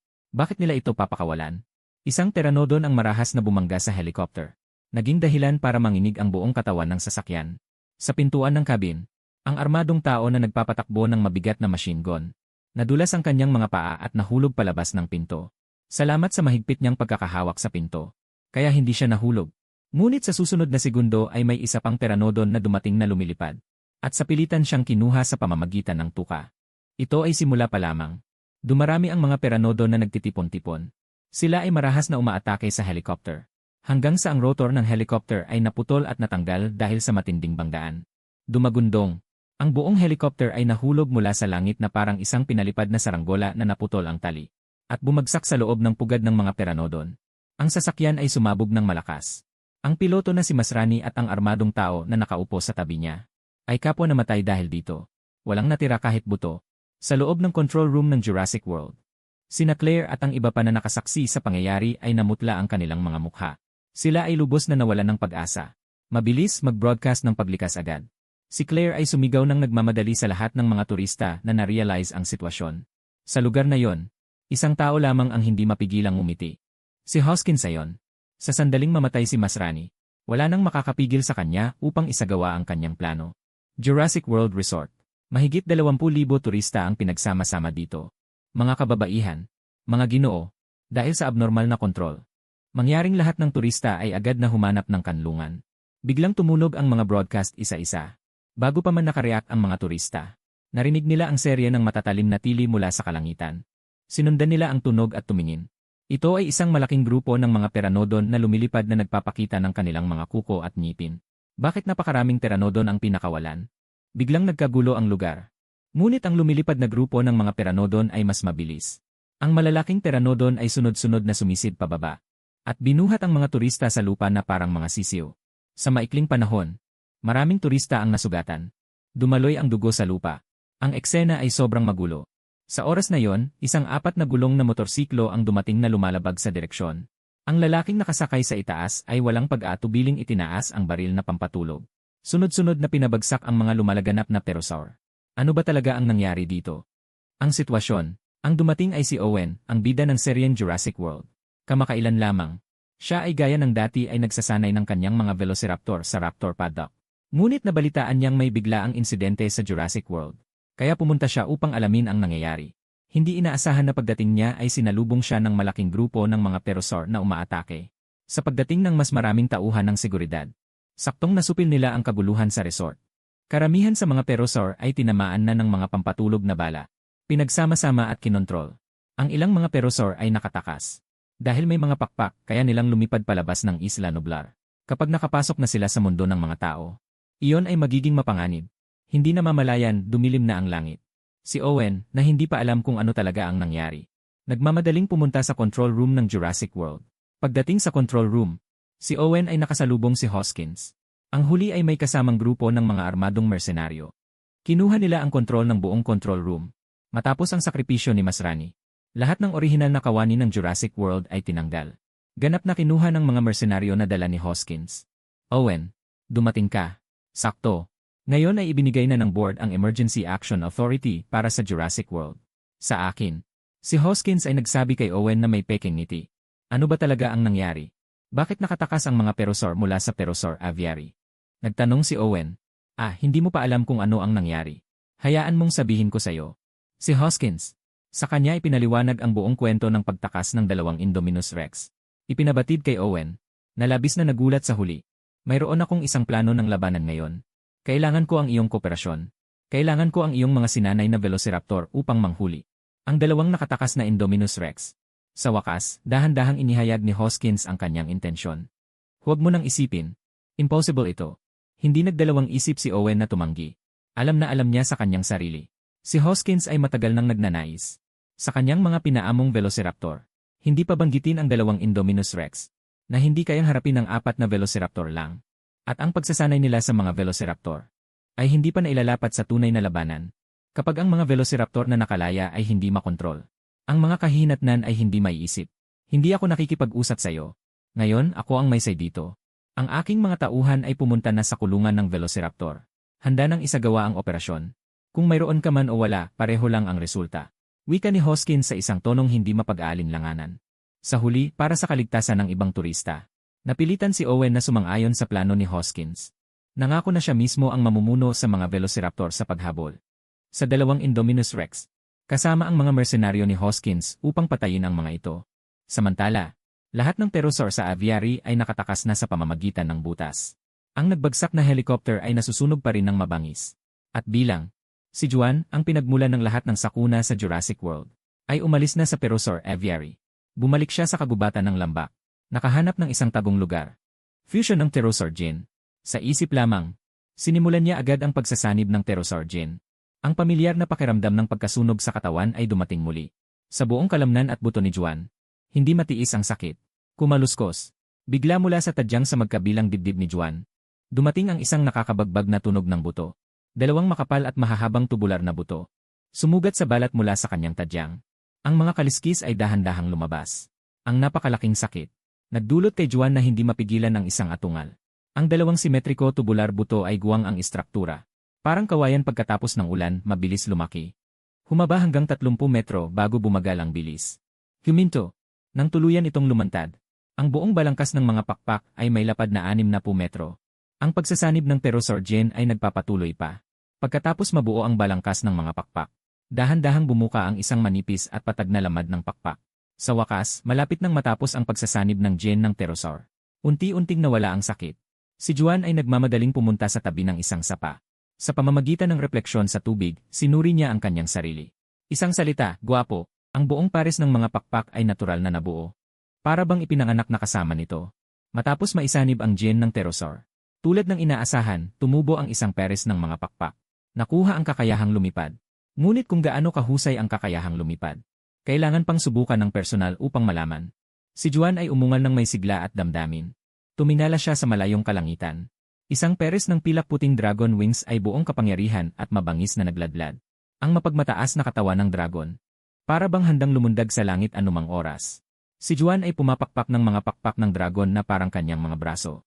Ang mga malakas at rumaragas ang agos ng hangin ay umangat mula sa ilalim ng kanyang mga pakpak. Pagkatapos ay naging isang malakas na hangin na humampas. Naramdaman niya na gumaan ang kanyang katawan. Sa susunod na segundo, ang malalaki at malalakas na hulihan na binti ni Juan ay biglang pumuwersa. Madaling dinurog ang lupa. Nag-iwan ng dalawang malalim na bakas ng paa. Ang malaking katawan ng dragon ay lubhang maliksi. Mabilis na tumalon. At sa parehong oras. Sa bawat pagpapakpak ng mga pakpak ng dragon, sa ilalim niya ay nabubuo ang isang malakas na lakas ng pag-angat at pagtulak. Ito ay dahan-dahang nag-angat sa kanyang 50 toneladang katawan ng dragon. Patuloy na tumaas ang taas, diretsong pumailan lang sa mga ulap. Talagang lumipad na siya. Yumuko siya at nakita na palayo ng palayo siya sa lupa. Lumipad siya sa ibabaw ng matataas na puno. Ang kanyang mukha ay hindi maitago ang kagalakan. Sa simula, ang kanyang bilis ay mabagal. Habang si Juan ay lalong nag-adapt sa paglipad. Patuloy niyang pinabilis ang dalas ng pagpapakpak. Ang bilis ng paglipad ay patuloy na tumaas. At sa sandaling iyon, si Juan na lumilipad sa himpapawid. Natuklasan niya ang isang pamilyar na figura sa lupa. Iyon mismo si Gray na dati niyang kasama na nagkahiwalay. Agad na sumigaw si Juan kay Gray. Narinig ang pamilyar na ungol ng nakatatandang kapatid. Si Gray ay mabilis na tumugon din. Ngunit naghanap siya sa paligid. Ngunit hindi nakita si Juan. Hanggang sa itinaas niya ang kanyang ulo. Noon lang natuklasan. Sa itaas ng gubat ay may malaking anino na lumilipad na may pakpak. Bumaba mula sa langit. Biglang nagdulot ng malakas na hangin. Lumipad ang buhangin at bato. Noon lang nakita ni Grace na talagang ito ay ang kanyang kuya. Mabilis na nakarating ng maayos si Juan sa lupa. Ang malalawak na pakpak ng dragon ay mabilis na nakatupi tulad ng pagtatakip ng payong. Dikit-dikit sa malapad na likod. Pagkadating sa lupa, si Grace ay umikot-ikot sa mga pakpak ni Juan. Labis na nagtataka. Hinaplos ni Juan ang ulo ni Grace. Sumigaw ng isang sigaw. Patuloy na dinala siya patungo sa timog. Ang target ay direktang sa gitnang core area ng Jurassic World. Pagkalipas ng takip silim, ang gabi ay tahimik na dumating. Ang enclosure number 3 ay ang Velociraptor enclosure na pinamamahalaan ni Owen. Kinuha ni Owen ang laman na may earthfeed chip na hinukay namin ni Grace noon. Isa-isang pinasinghot sa 4 na Velociraptor. Upang matandaan nila ang amoy ng 2 Tyrannosaurus Rex. Hindi nagtagal. Lahat ay handa na. Sumakay si Owen sa kanyang 4 na gulong na motorsiklo. Ang grupo ng mga mersenaryo ay nagmamaneho ng isang armored vehicle. Tatapusin ang lahat sa isang laban. Palabasin ang mga Velociraptor. Pagkatapos sabihin ni Owen, ang bakal na pinto ng enclosure number 3 ay bumukas ng malakas. Ang 4 na Velociraptor na pinamumunuan ni Blue ay sumugod na parang kidlat. Ang 4 na gulong na motorsiklo ni Owen at ang armored vehicle ng mga mersenaryo. Sumunod ng malapit. Ito rin ang unang pagkakataon mula nang ipanganak ang mga Velociraptor na makita ang labas ng mundo. Ang kanilang kalikasan bilang mabilis na mga ngaso ay ganap na nailabas. Pagkalipas ng 10 minuto, biglang tila may naamoy ang mga Velociraptor. Bumagal ang kanilang bilis. Naamoy nila ang amoy ng Tyrannosaurus Rex. Agad na nakipag-ugnayan si Owen sa mga mersenaryo sa likuran gamit ang komunikador. Mabilis na tumigil ang mga Velociraptor. Mabilis na bumaba si Owen at ang lahat ng armadong mersenaryo. Naglakad na lang. Katahimikan na parang patay. Kabilang si Owen. Lahat ay pinawisan ang noo sa nerbiyos. Sa sandaling iyon, mula sa mga puno na hindi kalayuan sa unahan, may narinig na mahinang kaluskos. Pagkatapos, sa ilalim ng gabi, isang malaking anino ang lumitaw sa harap ng 4 na raptor. At nakita ito ng lahat. Iyon ay ang lalaking Indominus Rex. Lumitaw ito, hanggang sa makita ng sariling mga mata. Ang lalaking Indominus Rex na ito. Noon lang napagtanto ni Owen at ng iba kung gaano ito kalaki. Ang 4 na raptor at ang mga tao sa harap nito ay parang pagkakaiba ng daga at elepante. Ang dumating ay natural na si Juan. Gamit ang kanyang psychic perception. Matapos matuklasan ang grupo ng raptor at mga tao, siya ay kusang sumalubong sa kanila. Huwag kalimutan na si Juan ay may raptor gene sa kanyang katawan. Ito ay nangangahulugang, kaya niyang makipag-usap sa mga raptor nang walang hadlang sa kabila ng pagkakaiba ng lahi. At ang mga raptor ay may mataas na katalinuhan. Sila ay may grupo o pack mentality. Parang isang grupo ng mga lobo. Susunod sila sa pinakamalakas na pinuno. Ang inyong mga kaaway ay dapat ang mga tao sa likod na nagkulong sa inyo mula pa noong bata kayo. At nag-aalaga sa inyo. Sa pamamagitan ng aking mga sigaw. Malinaw kong ipinaabot ang aking mensahe sa 4 na raptor. Ang mga dinosaur ay hindi kailanman magiging alipin. Matapos maunawaan ang aking sinabi. Ang 4 na raptor ay sabay-sabay na lumingon. Itinuon nila ang kanilang mga tingin sa mga tao sa likuran. Biglang nagbago ang sitwasyon sa larangan ng digmaan. Sumpa, kaya pala ang mga taong iyon ay ayaw ihayag. Ang mga genes na pinagsama sa Indominus Rex. Dahil mayroon din itong raptor genes sa kanyang katawan. Hanggang sa sandaling ito, noon lang napagtanto ni Owen ito. Naramdaman niya ang isang nakakapangilabot na pakiramdam. Ano pang hinihintay niyo? Pumutok kayo at patayin siya. Kasabay nito, si Hoskins sa control room ay nagmamadaling sumigaw. Ang mga armadong mersenaryo ay pumutok ng kanilang mga baril. Itinutok nila ang iba't ibang uri ng baril sa akin. Bumuhos ang mga bala ng baliw. Ngunit ang mga bala walang pagbubukod nang tumama sa balat ng Indominus Rex. Nagdulot ng malalaking spark. Naglabas ng malakas na tunog ng metal na parang bakal, mamatay ka. Isang mercenary ang may dalang isang rocket launcher sa kanyang balikat. Tumutok kay Juan. Pumutok ito ng isang rocket. Ngunit hindi inaasahan ng lahat ang susunod na mangyayari. Biglang tumalon ang T-Rex. Bumuka ang dalawang napakalaking pakpak mula sa kanyang mga tadyang. Buong katawan ng dinosaur ay lumipad sa himpapawid. Sa pagaspas ng mga pakpak, isang malakas na presyon ng hangin ang sumalubong. Nagbubunga ng mga alon ng kapangyarihan. Isang malakas na ihip ng hangin. Niyuko ang mga puno sa paligid. Ang mga katawan ng tao ay hindi na makontrol. Diretso silang itinapon pa itaas. At ang rocket ay bumagsak sa dating kinatatayuan ni Juan. Sumabog ito ng malakas. Nasunog ang maraming puno. Ngunit hindi ito nakaapekto sa kanya kahit kaunti. Hindi ito possible. Marunong pa pala siyang lumipad. Sa loob ng control room, si Hoskins ay tuluyang nabigla. Sa mga larawang ipinadala ng real-time. Mabilis na umatras. Si Owen ay halos nakatayo pa. Agad siyang sumigaw sa iba pang mga mercenary. Na nagkalat at nagulo ang pormasyon. Ngayon, ang kanilang kaaway ay hindi lamang ang abnormal na dinosaur. Ang Tyrannosaurus Rex. Kundi pati ang 4 na nagsipagrebelde na mga raptor. Pagkasabi niya, isang mercenary na kakabangon lang, ay sinalakay ni Raptor Blue. Puno ng matatalim na ngipin. Kumagat ng kagat sa kanyang katawan. Naglabas ng mga malulungkot na hiyaw. Ang ibang mga mercenary ay natakot na. Baliw na pamamaril sa paligid. Ngunit hindi nila matamaan. Dahil mabilis. At parang hangin. Ang mga raptor. Ang mga hiyaw at atungal ay nagtagal sa madilim na kabubatan. Hindi na alintana ni Owen. Tumakbo siya patungo sa kanyang 4 na gulong na motorsiklo. Nag-iisip lamang na umalis muna. Ngunit sa susunod na sandali, ang pamilyar na malaking figura ay bumagsak mula sa langit. At ginawa ang motorsiklo na parang laruan. Isang sipa at nadurog ito. At isa pa, hinawakan niya si Owen na parang figurang laruan. Kamusta? Sa susunod mong buhay, maging Star-Lord ka na lang. Ngumiti si Juan kay Owen na may ngiping kitang-kita. Sa ilalim ng takot na tingin ng huli, ibinuka ang malaking bibig at marahas na kumagat. Pasensya na. Sino ba namang mag-aakala na ikaw ang bida ng seryeng Jurassic World? Kaya kailangan munang patayin ni Juan si Owen.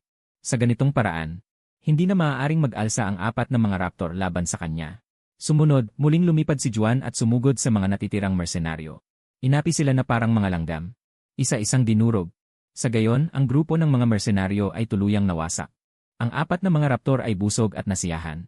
Nagtipon-tipon sila sa tabi ni Juan. Maliwanag na balak nilang sumunod na kay Juan. Sumigaw si Juan sa kanila. Bilang pagtanggap, walang kinabukasan ang mag-isa lamang. May kasabihan. Kailangan pag-isahin ang lahat ng pwedeng pag-isahin. Noong mga sandaling iyon, lumitaw si Gray mula sa likuran. Siya rin ay may gene ng raptor. Nakipag-usap siya sa mga raptor. Mas malaki at mas malakas si Gray kaysa sa mga raptor. Kaya't napilitan ding isuko ni Blue ang kanyang posisyon bilang pangalawa. Parang may pakiramdam na parang mga tulisan sa bundok. Sa nakikitang eksena ng pag-uunahan ng ranggo ni Gray at ng mga raptor, natawa na lang si Juan.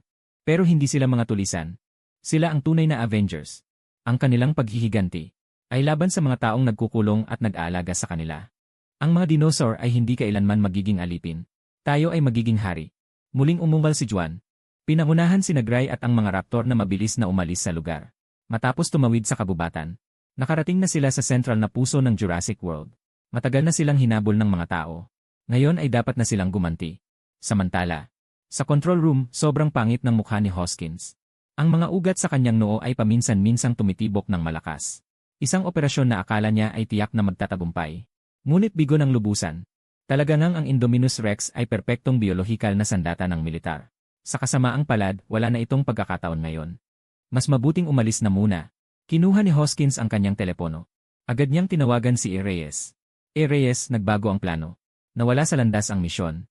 Dalhin mo agad ang lahat ng mga resulta ng pananaliksik at lumikas. Kailangan nating mabilis na umalis sa impyernong lugar na ito. Mabilis na sinabi ni Hoskins na puno ng pag-aalala. Naiintindihan ko. Si Reyes ay napilitang pumayag ng walang magawa. At si Hoskins kasama ang natitira pang mga mersenaryo. Sumakay din sila sa isang helicopter at dumating. Handa silang sunduin si Reyes. Sa sandaling lumipad ang helicopter. Isang nakakabinging atungal na parang kulog sa lupa. Sumabog mula sa kalangitan sa malapit. Bigla nitong pinangilabot si Hoskins sa helicopter. Si Reyes at ang mga mersenaryo ay namutla sa takot. Muli, iyong lalaking Indominus Rex. Ito ay tunay na dumating ang kamatayan.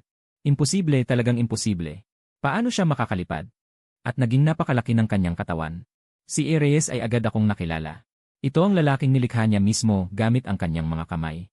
Indominus Rex.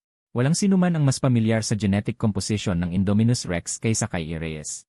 Kahit na ang genetic composition nito ay may higit sa 10 iba't ibang mga gene ng hayop. Ngunit hindi ito maaaring magpatubo ng mga pakpak na parang pterosaur. At isang ulo na parang triceratops. Mga spike sa buntot na parang stegosaurus. At ang katawan ay biglang lumaki hanggang sa laki ng isang brachiosaurus. Ano ito? Nagmutate ba ang gene ng lalaking Indominus Rex? O kaya ito ay patuloy na nag-evolve? Hindi makapaniwala si Reyes. Anong uri ng nakakatakot na halimaw ang kanyang nagawang hindi sinasadya? Papalapit siya sa amin sa pamamagitan ng paglipad. Pumutok, mabilis na pumutok. Sumigaw si Hoskins na puno ng takot. Sa pintuan ng helicopter, isang mersenaryo ang nagmamanyobra ng isang mabigat na machine gun. Sa isang mabangis na ekspresyon, pumutok siya sa akin. Ngunit hindi ako umiwas o tumakas. Tiniis ko ang mga bala. Diretso akong sumugod patungo sa helicopter. Ang helicopter na kakalipad lang ay wala pang oras upang bumilis. Ay naabutan ko na ito. Isang helicopter na may katawan na mahigit 10 metro ang haba. Sa harap ng aking mabilis na papalapit na napakalaking anyo, ay tila mahina at marupok. Hindi. Si Hoskins at si Reyes ay natakot at nawala ng boses. Ngunit sa sumunod na sandali, ang buntot ng helicopter ay nakagat ko na. Ang matigas na aloy na katawan ng helicopter ay pumutok at naputol sa ilalim ng aking kakilakilabot na kagat at mga ngiping bakal. Agad nawala ng balanse at bumagsak sa lupa. Buti na lang hindi masyadong mataas ang lipad ng helicopter. Kahit bumagsak ito sa lupa. At nagkalat ang mga basurang bakal. Nakaligtas pa rin ang mga tao roon. Nang makahinga ng maluwag si Reyes. At nagnanais na tumakas mula sa bumagsak na helicopter. Ang aking nakakatakot na anyo tulad ng kamatayan ay bumaba rin sa lupa. Ang malakas na hangin na dulot ng malalaking pakpak ng dragon ay halos pumapapalipad sa lahat ng maliliit na tao. Biglang inilabas ng I-Rex ang kanyang malalaking kuko na parang karit. At madaling pinunit ang panlabas na katawan ng helicopter. Ang lahat sa loob ng cabin ay nahayag sa aking paningin. Ilang mga mersenaryo na nagbabantay kay Hoskins ay sinubukan pang lumaban gamit ang baril. Ngunit agad na tinangay ng malaking buntot ng I-Rex na parang panghampas. Lahat sila ay naging dinurog na laman. Iligtas mo ako, iligtas mo ako. Sumigaw si Hoskins ng may takot at pagkahibang. Dala ang kanyang malaking tiyan. Umakyat siya mula sa helicopter at pinilit tumakas mula sa kamay ni Juan. Biglang bumagsak ang isang dakot ng I-Rex at tinakpan ng buong lugar kung nasaan si Hoskins. Nang itaas muli ang kanyang dakot, si Hoskins sa loob ng hukay ay naging isang patak na lamang. At ang natira na lang ay ang nakadapa sa lupa. Si Reyes na hindi makagalaw. Tumingin si Reyes sa T-Rex na napakalapit. Ang kanyang mukha ay sobrang putla. Ang kanyang mga labi ay nanginginig. at hindi na makapagsalita.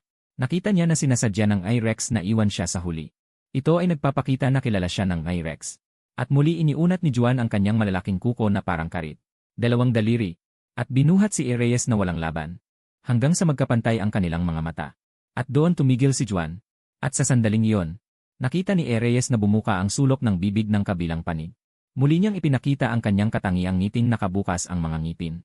Mula sa kanyang pagkatao ay nagpapakita ng kanyang kalupitan at kasamaan. Para sa taong nasa harapan, natural na pamilyar si Juan. Noong siya ay sumulpot dito, ang unang taong nakita niya ay si Reyes. Bilang isang Indominus Rex, siya ay isang genetically modified na nilalang. Walang mga magulang, ang lumikha sa kanya ay si Reyes. Kung gayon, dapat magpasalamat ng maayos si Juan sa kanila. Ang daliri ng I-Rex ay bahagyang pinisil.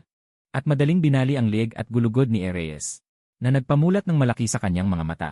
Ang mga pupil ay walang buhay na lumaki. Di nagtagal ay wala ng buhay. Tulad ni Hoskins, si Reyes hanggang sa huli ay puno pa rin ng pagkagulat.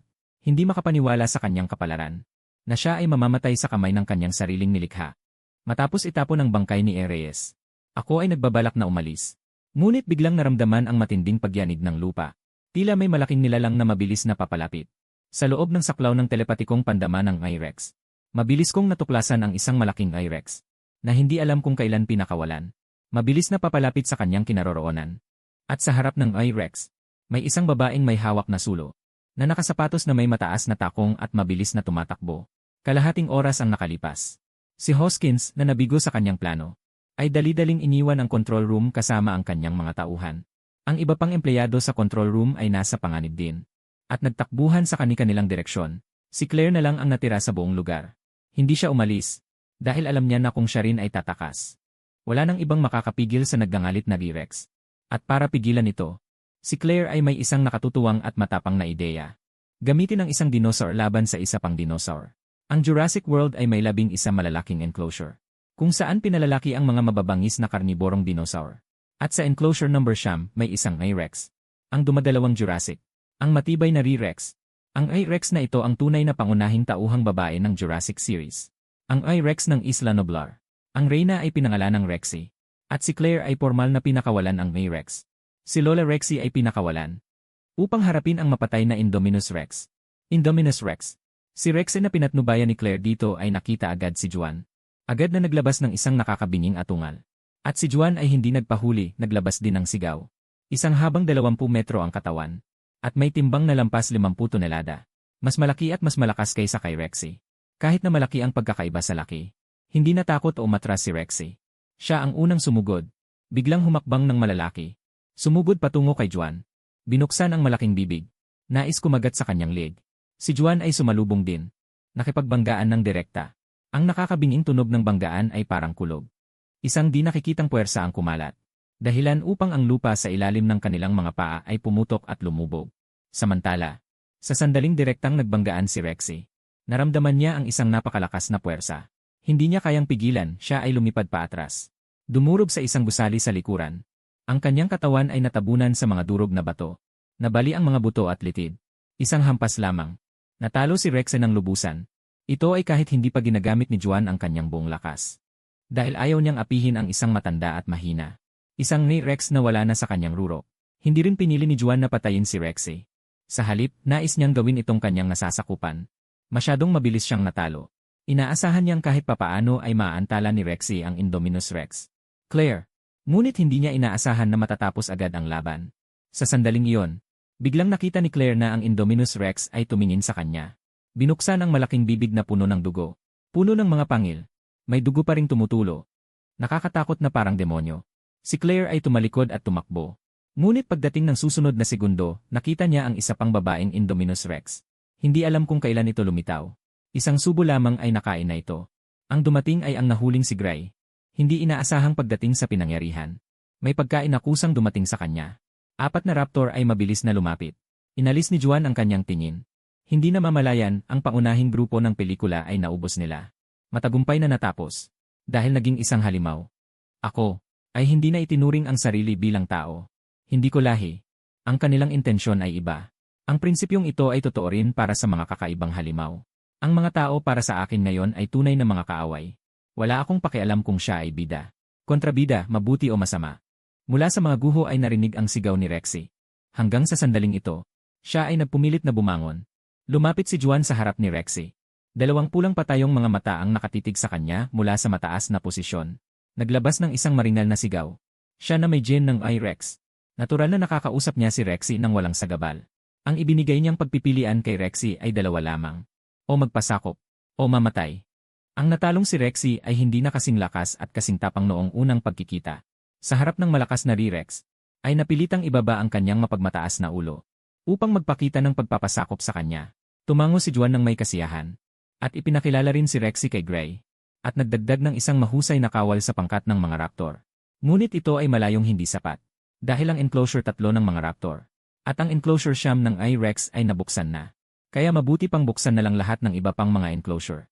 Ilabas ang lahat ng mga karniborong dinosaur. Hayaang dumating ang bagyong ito ng mas malakas. Agad na ginawa. Agad na kumilos si Juan kasama si Gray at ang mga raptor. Ang enclosure 1 ay naglalaman ng isang grupo ng Compsognathus. Maliit na karniborong dinosaur. Haba ng katawan na 1 metro. Kapag sila ay dumapo ng maramihan at nangangagat. Sapat na upang magdulot ng nakamamatay na pinsala. Ang enclosure 2 ay naglalaman ng 5 Dilophosaurus. Katamtamang laking karniborong dinosaur. 5 metro ang haba ng katawan. Kalahating tonelada ang timbang. Nakakapagbuga ng lason mula sa bibig na nagdudulot ng pagkabulag. Nagpapabulag at nagpapaparalisa sa biktima. Ang ika-negatibo, 4 na kulungan ay may 2 Carnotaurus. Malaking-laking karniborong dinosaur. 8 metro ang haba ng katawan. 3 tonelada ang timbang. Tinatawag na cheetah ng Cretaceous period. Napakabilis tumakbo. Ang ika-negatibo 1-0 kulungan ay may 1 Giganotosaurus. Malaking-laking karniborong dinosaur. May mga tinik sa likod. Ganap na binago ang gene sa pamamagitan ng genetic modification. Kaya tinatawag din itong kamag-anak ng Giganotosaurus mula sa Hilaga. Northern Giganotosaurus. Kasabay ng malakas na pagbasag ng mga pinto ng kulungan ni Juan. Lahat ng karniborong dinosaur ay pinalaya. Opisyal na idineklara na ang isla ng Nubla ay nagbago na ng may-ari. Hindi na ito ang paraiso ng mga tao, kundi teritoryo ng mga dinosaur. Sa wakas nakatakas mula sa kulungan. Ang mga karniborong dinosaur na muling nakakuha ng kalayaan ay nagbuga ng masayang atingal. Sa sandaling iyon, isang napakalakas na sigaw ang sumabog mula sa himpapawid. Nang tumingin sila sa direksyon nito, natuklasan nila na ito ay isang malaking dragon na may 4 na paa at may pakpak. Agad nila itong nakilala. Ang dragon na may 4 na paa at may pakpak na ito, ang sumira sa pinto ng kulungan. At pinalaya sila. Si Juan ay tumingin pababa sa mga karniborong dinosaur na ito. Muling nagbuga ng makapangyarihang atungal. Ang kahulugan nito ay hindi na kailangang sabihin. Sumuko o mapuksa. Ang mas maliliit na grupo ng Compsognathus at Dilophosaurus ay natakot at dumapa sa lupa. 3 Carnotaurus at 2 Allosaurus ay natakot din sa nakakatakot na laki. Napilitang ibaba ang kanilang mga ulo. Gayunpaman, ang natitirang Derizinosaurus, Quetzalcoatlus, Spinosaurus at Giganotosaurus ay hindi madaling sumuko. Mabuti, nakita ni Juan ang saloobin ng mga karniborong dinosaur na ito. Ang mga handang sumuko ay hindi niya pahihirapan. At ang mga hindi handang sumuko ay pagsasabihan hanggang sa sila ay lubusang sumuko. Ayaw na ni Juan na mag-aksaya ng pananalita. Bigla niyang ipinulupot ang kanyang mga pakpak ng dragon. Mabilis siyang sumisid pababa. Diretso ang target sa pinakamalakas na Giganotosaurus dragon. Nagulat ang Giganotosaurus dragon sa biglaang pag-atake ni Juan. Nagmamadali itong umiwas. Pero huli na ang lahat. Dumating ang napakalaking puwersa na parang gumuguhong bundok at dagat. Kahit na may 15 toneladang bigat ang katawan ng Giganotosaurus dragon. Para itong isang bola ng baseball na tinamaan ng malakas at lumipad ng pahilad. Sunod-sunod nitong dinurog ang ilang mga gusali. Bago nito napigilan ang impact. Una, patayin ng isa. Agad pagkalapag. Umikot si Juan sa kanyang pwesto. Ang kanyang malaking buntot na parang panghampas ay humampas ng pabilog. At tinapon nito ang isa pang Spinosaurus sa kabilang gilid. Ganyan lang ba ang lakas ninyo? Pasensya na sa pagsasabi. Ang lahat ng narito ay basura lamang. Isang takot na sigaw ang narinig. Nakita ng Quetzalcoatlus na masama ang sitwasyon. Agad nitong ibinuka ang kanyang mga pakpak. Gusto nitong lumipad para tumakas. Hindi kayang kalabanin. Hindi ba pwedeng tumakas na lang? Ang Quetzalcoatlus na gustong tumakas. Habang ito ay tumatalon gamit ang hulihan nitong mga paa para lumipad. Lumapit si Juan na parang kidlat. Dahil sa kanyang 1-0 metro ang taas na bentahe. Inabot niya ito gamit ang kanyang mga kuko. Ang Quetzalcoatlus na lumilipad na ng 45 metro mula sa lupa. At pagkatapos ay mariin niya itong inihagis sa lupa. Ang tanging natitira pang Derizinosaurus ay takot na halos mawala ng malay. Bumagsak ito sa lupa. Hindi makagalaw kahit isang galaw. Muling naglabas si Juan ng isang mabagsik na atungal. na nagdulot sa kanila na agad na pumunta sa harap ko at mapagpakumbabang yumuko sa akin bilang tanda ng pagsunod. Ang Quetzalcoatlus na pinapahid sa lupa ay napilitang gumapang na lang sa lupa. Ang Giganotosaurus dragon at Spinosaurus na hinukay mula sa mga guho ay naging masunurin na. Ang mundo ng mga dinosaur ay likas na kung saan ang mahina ay kinakain ng malakas. Ang malakas ang siyang namumuno. Dito, kaya si Juan ay sumakop sa lahat ng mga karniborong dinosaur sa Jurassic World. Ang kanyang panig ay lubos na lumawak. Ngunit ito ay mga dinosaur lamang sa lupa. Hindi niya nakalimutan na sa Central Westlake area ng Jurassic World, nag-aalaga rin sila ng isang hindi matatalo na Mosasaurus. Ang Mosasaurus na ito ay walang duda ang pinakamalakas na nilalang sa Jurassic series. Sa pelikula, isang subo lang nito ay napatay ang malaking boss. Ang nakatagong eksperto ng magnetic storm Tyrannosaurus. Ang haba ng katawan nito ay hindi bababa sa 30 metro. Mas malaki ito kaysa sa tunay na Mosasaurus noong panahon ng Cretaceous. Kahit si Juan ngayon ay hindi nangahas na guluhin ito sa pagkakataong ito. Sa ngayon, hindi sila nagkakagulo, hiwalay ang kanilang landas. Hindi nagmamadali si Juan na supilin ang Mosasaurus. Hintayin na lang sa susunod. Ngayon, may isa pa siyang mas mahalagang bagay na dapat gawin, si Juan. Tinawag niya ang kanyang Jurassic Alliance sa ilalim ng kanyang pamumuno. Pinangunahan niya ang mga ito na nagmamartsa patungo sa huling destinasyon. Ang Southern Dock Area ng Jurassic World. Southern Dock Area. Ang buong pantalan ng Jurassic World. Matatagpuan ito sa timog na baybayin ng Isla Nublar. Ito ang tanging pantalan para sa mga turista na pumapasok at lumalabas. Gabing-gabi na. Marami pa ring turista ang nagtitipon dito. Biglang, sa tahimik na kalangitan ng gabi, mula sa malayo, dumating ang isang nakakabinging atungal na umalingaw-ngaw sa kalangitan. Ano ang nangyari? Kulob ba yon? Ang mga turista sa pantalan ay sabay-sabay na tumingala. Tumingin sa kalangitan. Isang mabilis na papalapit na maitim na ulap. Nang malapit na ito, nila natuklasan na hindi ito isang ulap, kundi isang lumilipad na dragon na may 4 na paa, na mabilis na papalapit habang ipinapapakpak ang mga pakpak. Kahit malayo pa, ramdam ng lahat mula sa dragon na yon. Isang napakalakas na presensya at aura, isang halimaw. Lahat ng mga turistang nakakita ng eksenang ito ay nahulog sa matinding takot at gulat. At ang biglang lumitaw na dragon na may 4 na paa ay hindi katulad ng mga dinosaur sa Jurassic World. Sa halip, ito ay isang tunay na halimaw. Ang mga turista sa pantalan ay nagkagulo. Sa sandaling iyon, isang grupo ng mga mababangis na carnivorous dinosaur ang lumitaw sa likod ng pantalan. Harang ang daan pabalik ng mga turista. Sumisigaw at umuungal. Parang ipinapahayag sa sangkatauhan. Mula ngayon, ang kapangyarihan sa islang ito ay mapapasa mga dinosaur.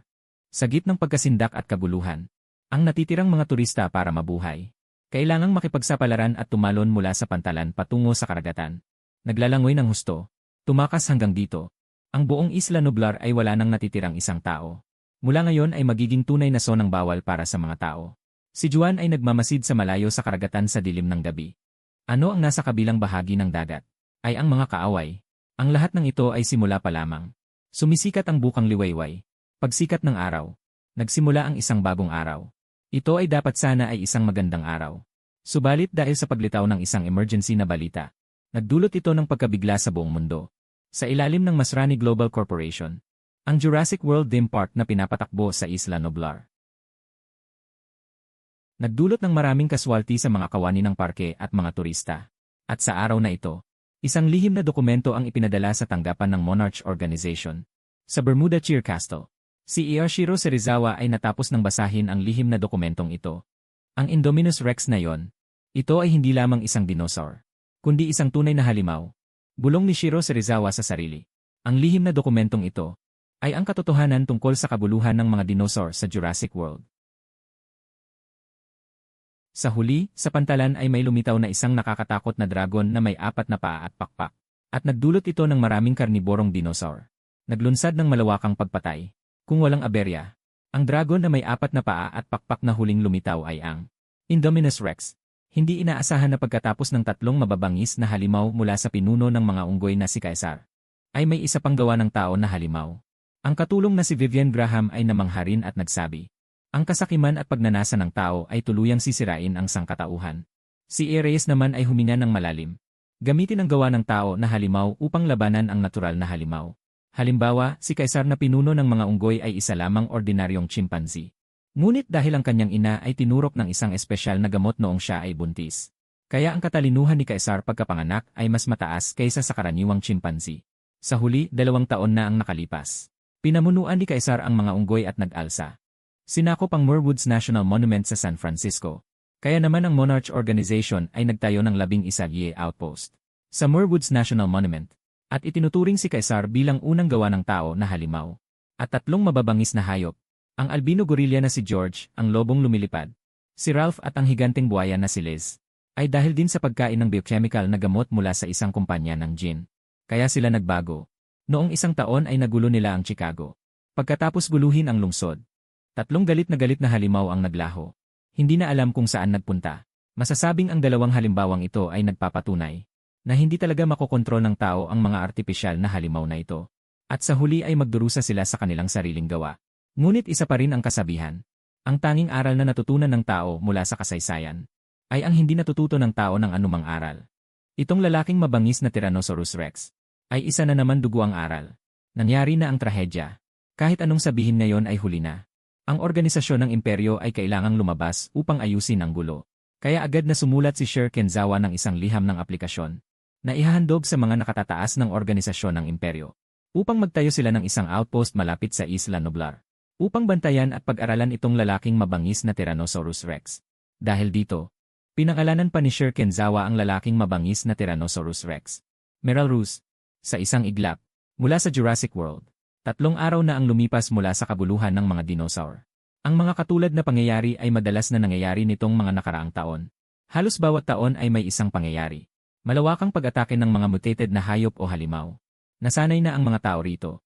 Ang kasikatan ng pangyayaring ito ay mabilis na kumupas sa paglipas ng panahon. Unti-unting nawala ang interes. Tanging ang organisasyon ng mga hari ang patuloy na sinusubaybayan ang kalagayan ng Isla Nublar. Nakapag-ipon na sila ng sapat na pondo at tauhan. Handa nang tumungo sa Isla Nublar. Simula nang paalisin ang lahat ng tao mula sa isla. Sinimulan na rin ni Juan na ayusin ang kanyang mga dinosaur sa Jurassic World. Ang unang dapat isaalang-alang ay ang problema sa pagkain. Wala nang pag-aalaga ng tao. Kung nais makakuha ng pagkain, kailangan umasa sa sariling pangangaso. Kailangan matutong magtipid at maghanap ng bagong mapagkukunan. Pagtitipid, kahit na may kontrol sa pangangaso. Kaya't kinuha niya ang Triceratops, armadillo. Lahat ng mga dinosaurong kumakain ng halaman tulad ng mga ankylosaur ay itinaboy sa hilaga ng Isla Nublar. Hanggang sa takdang oras lamang pinapayagan ang mga dinosaurong kumakain ng karne na manghuli. Pagpapalawak ng pinagkukunan ng biktima. Kahit sa labas ng Isla Nublar ay naghahanap ng ibang pagkain. Si Juan ay mas gusto pa ring magpalawak ng pinagkukunan. Sapagkat gusto niyang makakuha ng mas maraming gene points. Kailangan niya ng patuloy na pangangaso at pagkain. At kailangan din niyang samantalahin ang pagkakataong ito upang maghanap ng bagong tirahan sa labas ng Isla Nublar. Ayon sa takbo ng kwento ng Jurassic Series, ang dormant na bulkan ng Isla Nublar ay sasabog sa loob ng ilang taon. Bago ito, tiyak na kailangan ni Juan na maghanap ng angkop na tirahan. Itaas na palapag ng Central Control Building, ang pinakamataas na punto ng Jurassic World na ito, ay naging natatanging pugad na para sa kanya. Binuksan niya ang simulator panel. Si Juan ay nagsimulang magdagdag ng puntos gaya ng dati. Una ay sabay-sabay niyang inilaan ang lahat ng gene points na naipon sa mga nakaraang araw sa Wanlong Gene. Sa maikling panahon, ang laki ng Ngay Rex ay muling lumaki at lumawak ng nakikita. Sa huli, ang haba ng katawan ni Juan ay umabot sa 30 metro. Ang taas naman ay 15 metro. Ang lapad ng pakpak ay halos 100 metro. Ang timbang ay umabot sa 500 tonelada. Malayong lampas sa Blue Whale, ang pinakamalaking hayop sa Earth. Ang talagang ikinagulat ni Juan ay ang paglaki ng katawan. Ang walang hanggang paglago pagkatapos ng pag-unlad ay nagbigay sa kanya ng kakayahang lumagpas sa limitasyon at lumaki ng walang hanggan. Haba ng katawan 30 metro, timbang 500 tonelada, ay simula pa lamang. Matapos idagdag ang Wanlong Gene, si Juan ay lumipat sa pagpapalakas ng Pterosaur Gene. Sabay-sabay na pinalakas ang Dragon Wing Flight sa ikatlong antas.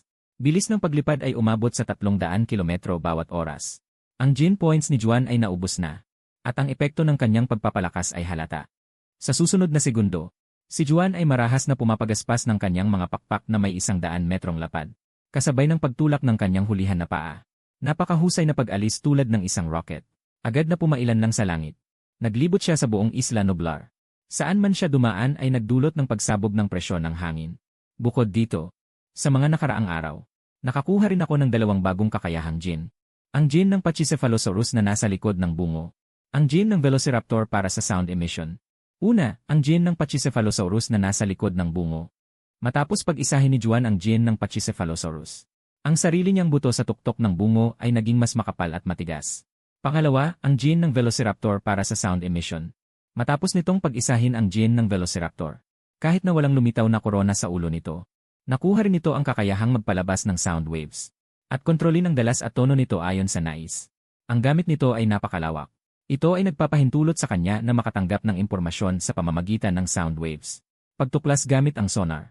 Maging gamit ito bilang sandatang pangtunog, buksan ang aking data panel. Lahi, Indominus Rex, Indominus Rex. Data ng katawan. Haba ng katawan, 30 metro. Taas, 15 metro. Timbang, 500 tonelada. Masyadong kaunti pa ang gene points. Hindi sapat para magamit. Habang lumilipad, si Juan ay nag-isip din ng malakas. Mukhang kailangan niyang umalis sa Isla Nublar ng isang beses upang humanap ng mas maraming biktima sa labas. At sa napakatagal na panahon na ito, ang kanyang antas ng buhay ay nanatili pa rin sa yugto ng halimaw. Kung paano eksaktong itaas ang antas ng buhay. At kung ano ang susunod na yugto, si Juan ay wala pang ideya. Ngunit bago yon, unang lutasin ang huling banta sa loob ng Jurassic World. Munting Mosasaurus, ihanda ang iyong sarili sa iyong hari. Sentro ng Westlake area ng Jurassic World. Dito matatagpuan ang tubig kung saan nakakulong ang Mosasaurus. Sa mga nakaraang araw, ang Mosasaurus sa Westlake ay tila hindi mapakali. Walang ibang dahilan. Ilang araw nang walang taong nagpapakain dito. Lahat ng ito ay utos ni Juan. Hayaan ang Mosasaurus na matagal ng gutom. Malaki ang pagbawas sa kanyang kakayahang lumaban. Ngayon, sa ilalim ng sitwasyong ito na ang isa ay lumalakas at ang isa ay humihina. Ito na ang pinakamainam na oras upang supilin ang Mosasaurus. Si Juan ay lumipad ng tuloy-tuloy. Mabilis siyang nakarating sa itaas ng Westlake area. Sa ilalim ng tila payapang tubig. Mabilis na umalon ang mga agos sa ilalim. Sa susunod na segundo, ang tubig ay tila tinamaan ng isang depth charge. Biglang sumabog. Tumilamsik ang mga patak ng tubig sa lahat ng direksyon. Isang napakapangit na dugo ang malaking bibig. Ang malaking bibig ay diretsyo patungo kay Juan na nasa itaas, sumusugod para kumagat. Nang ang napakalaking katawan nito ay tuluyang lumabas sa tubig. Saka lang makikita ang tunay na anyo nito. Ito ay isang malaking Mosasaurus na may habang higit sa 30 metro. Ikaw ang hinihintay ko. Nahuli na ang isda. Si Juan ay biglang naglabas ng isang pares ng malalaking kuko na parang karit. Tumpak na hinawakan ang nakabukang itaas at ibabang panga ng Mosasaurus. Mukhang hindi inaasahan ng Mosasaurus na gagamit ng ganitong tusong taktika ang kalaban. Pilit na gustong isara ang kanyang itaas at ibabang panga. Ngunit ang lakas na pinakawala ni Juan ay higit na malaki kaysa sa kanya. Hindi lamang hindi niya maisara ang bibig, kundi pati ang kanyang katawan ay mahigpit na nakontrol ni Juan. Umahon ka na sa lupa. Kasabay ng isang pares ng 100 metrong pakpak ni Juan, na muling pinagpag, ang napakalawak na lugar ng mga dinosaur. Sa pamamagitan nito, puwersahang hinila ang katawan ng Mosasaurus na halos 200 tonelada pa itaas. Ang Mosasaurus na unti-unting lumalayo sa tubig ay tuluyang nataranta. Parang isdang kulang sa oxygen, galit na pumipihit at nagpupumiglas. Ngunit sa harap ng I-Rex na ngayon ay higit na malaki kaysa sa kanya. Talagang parang langgam na sumusubok na igalaw ang puno, boom. Sa wakas, si Juan ay kumuha ng napakalaking Mosasaurus. Itinaas ito sa hangin na may taas na ilang 10 metro. Pagkatapos ay mariin niya itong inihagis. Sa isang iglap ay inihagis ito sa lupa. Kung ito ay laban sa tubig, kahit na siya ay may kalamangan sa laki. Ngunit hindi siya marunong lumangoy. Harap sa Mosasaurus ay may ilang panganib. Ngunit kung ito ay laban sa himpapawid o sa lupa, ang Mosasaurus ay lubos na maapi. Ang Mosasaurus na nahulog sa lupa ay patuloy na nagpupumiglas ng malakas dahil sa malaking katawan nito. Ang mga dinosaur na sina Gray at Rex na gumagalaw sa malapit ay nagulat. Lahat sila ay napilitang humanga at matakot sa napakalaking sukat at nakakatakot na lakas ng Mosasaurus. Ngunit higit pa silang namangha. Kay Juan na kayang talunin ang isang ganoon kalaking Mosasaurus. Hindi nagtagal. Ang Mosasaurus na pagod ay unti-unting tumigil. Naging ganap na parang isdang nasa tadtaran, handang patayin. Hanggang sa oras na ito, ang I-Rex na nasa himpapawid ay bumaba sa lupa. Sa Mosasaurus na halos patay na, naglabas siya ng isang mabigat na atungal. Ang Mosasaurus na halos mamatay na ay wala nang natitirang galit. Napilitang yumuko sa kanyang makapangyarihan at napakalaking katawan ng dragon. Matapos magpakita ng pagsunod ang Mosasaurus, saka siya muling ibinalik ni Juan sa katubigan ng Westlake District. Sa wakas ay nakatakas siya sa kamatayan. Sa huli, binigyan pa niya ang Mosasaurus ng isang bangkay para kainin. Ang mga natitirang bangkay ng mga dragon, na naging dahilan upang ang gutom na Mosasaurus ay kumain ng masaya. Mula ngayon, basta may makakain ako, may makakain ka rin. Papalayain din kita. Ang karagatan sa labas ay mas malawak kaysa sa maliit na lawa na ito. Si Juan, sa pamamagitan ng kanyang atungal, ay malinaw na naiparating ang kanyang mensahe sa Mosasaurus. Tulad ng ibang mga dinosaur, ang Mosasaurus mula pagkabata hanggang sa paglaki, ay laging nakakulong sa makitid na lawa na ito. Ngayon na sinira na ang mga pasilidad ng kuryente ng Jurassic World. Ang high-voltage electric fence ay natural na nawalan ng bisa. Ang mga pader ay nabuksan din. Kaya ang West Lake ay nakaugnay na sa karagatan sa labas. Naunawaan ng Mosasaurus ang kanyang ibig sabihin. At naglabas ng isang mahina at malambing na atungal bilang tugon. Ipinapahiwatig nito ang taos-pusong pasasalamat. Sa ngayon, ang Jurassic Alliance ay buong puwersa na ring nagtipon. Muli, pumapagaspas ang mga pakpak ni Juan at lumipad. Isang atungal. Ang nagtipon sa lahat ng miyembro ng Jurassic Alliance sa ilalim niya. Sa kalangitan, ang mga pterosaur tulad ng Quetzalcoatlus at iba pang pterosaur ay lumilipad. Sa tubig, ang Mosasaurus ay lumutang sa ibabaw ng lawa. Sa lupa, ang babaeng Indominus rex, Greatly rex, Rexay, Giganotosaurus, at Spinosaurus at iba pang mga carnivorous dinosaur ay mabilis na tumakbo papunta. Ang tanawin na ito ay ang totoong buhay na pagbabalik ng Dragon King. Sa mga nakaraang araw, nagkaroon din ng tunggalian sa loob ng Jurassic Alliance. Si Juan, bilang pinuno ng lahat ng dinosaur, ay natural na hinirang bilang Jurassic Dragon King. Naghahari, nangunguna. Sumunod ay si Gray, ang kapatid na babae ng Dragon King. Susunod ay ang 5 dragon ng Jurassic, na magiging Mosasaurus, Giganotosaurus ni Rex, Quetzalcoatlus at Spinosaurus. At pagkatapos ay ang watawat ng 8 dragon ng Jurassic. Sa ganito, opisyal na itinatag ang Jurassic Alliance. Ang kanilang iconic na slogan ay gawing dakila muli ang lahi ng dragon. Ding! Binabati kita sa pagtapos ng Jurassic World. Nakatanggap ng premyo. 2,000 Gene Points. Isang tunog ng alerto mula sa simulator ang dumating sa tainga ni Juan. Natapos ang Jurassic World. Nagulat si Juan. Agad niyang naramdaman ang baha ng impormasyon na pumapasok sa kanyang isipan, na nagbigay sa kanya ng mas malinaw na pagkaunawa sa mundo kung saan siya naroroon. Ang mundong ito ay hindi lamang pelikula, Jurassic World, kundi isang mundong pinagsama-sama ang maraming pelikula ng mga halimaw.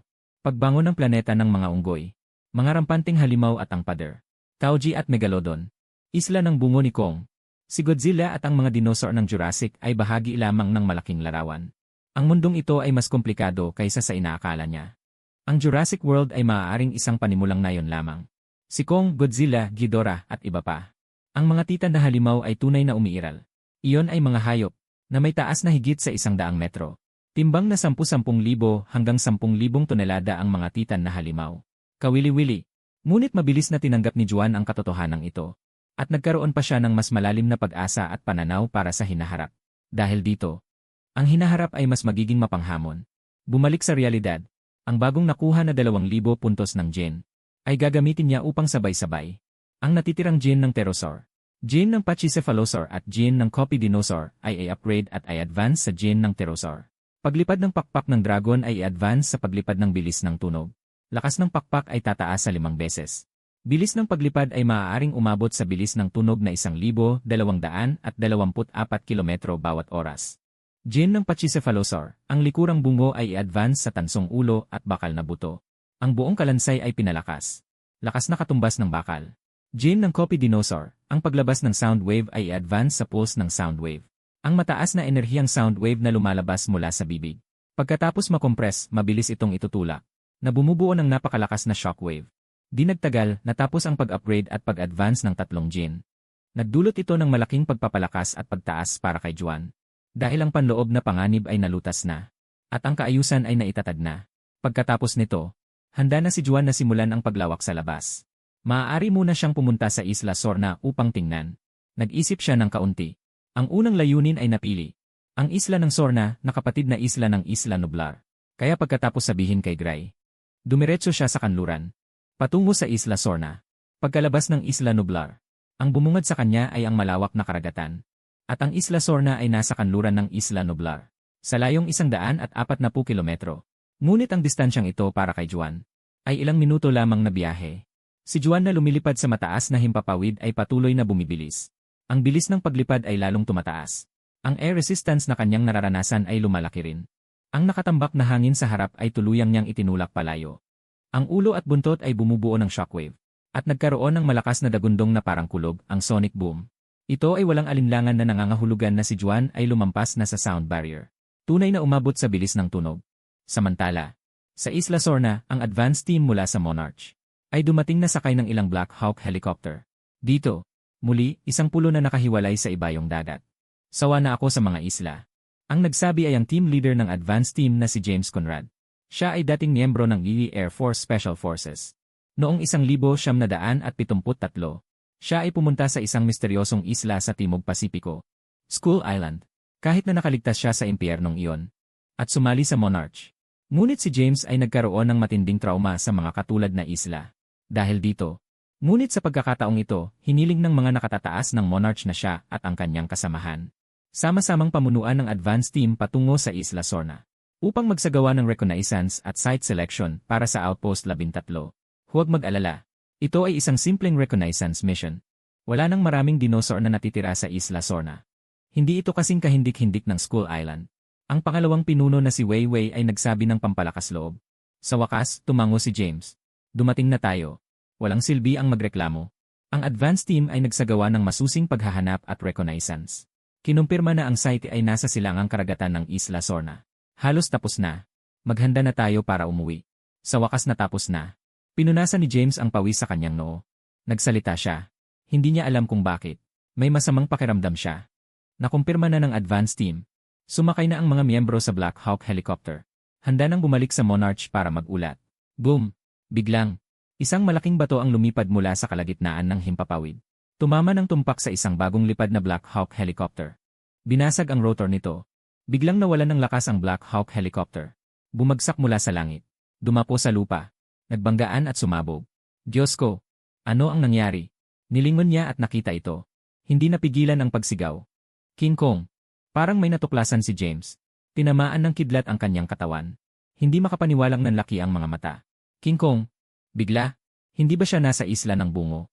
Paano siya napunta sa isla ng Suona? Ngunit sa susunod na segundo, nakita niya ang isang malaking albinong bakulaw. Sumugod mula sa kabubatan. Matipuno at malakas ang mga kalamnan. May taas na 12 metro. Timbang na 9 tonelada. Tumayo ang albinong bakulaw na parang tao. Pinalo ng malalaking bisig ang kanyang dibdib.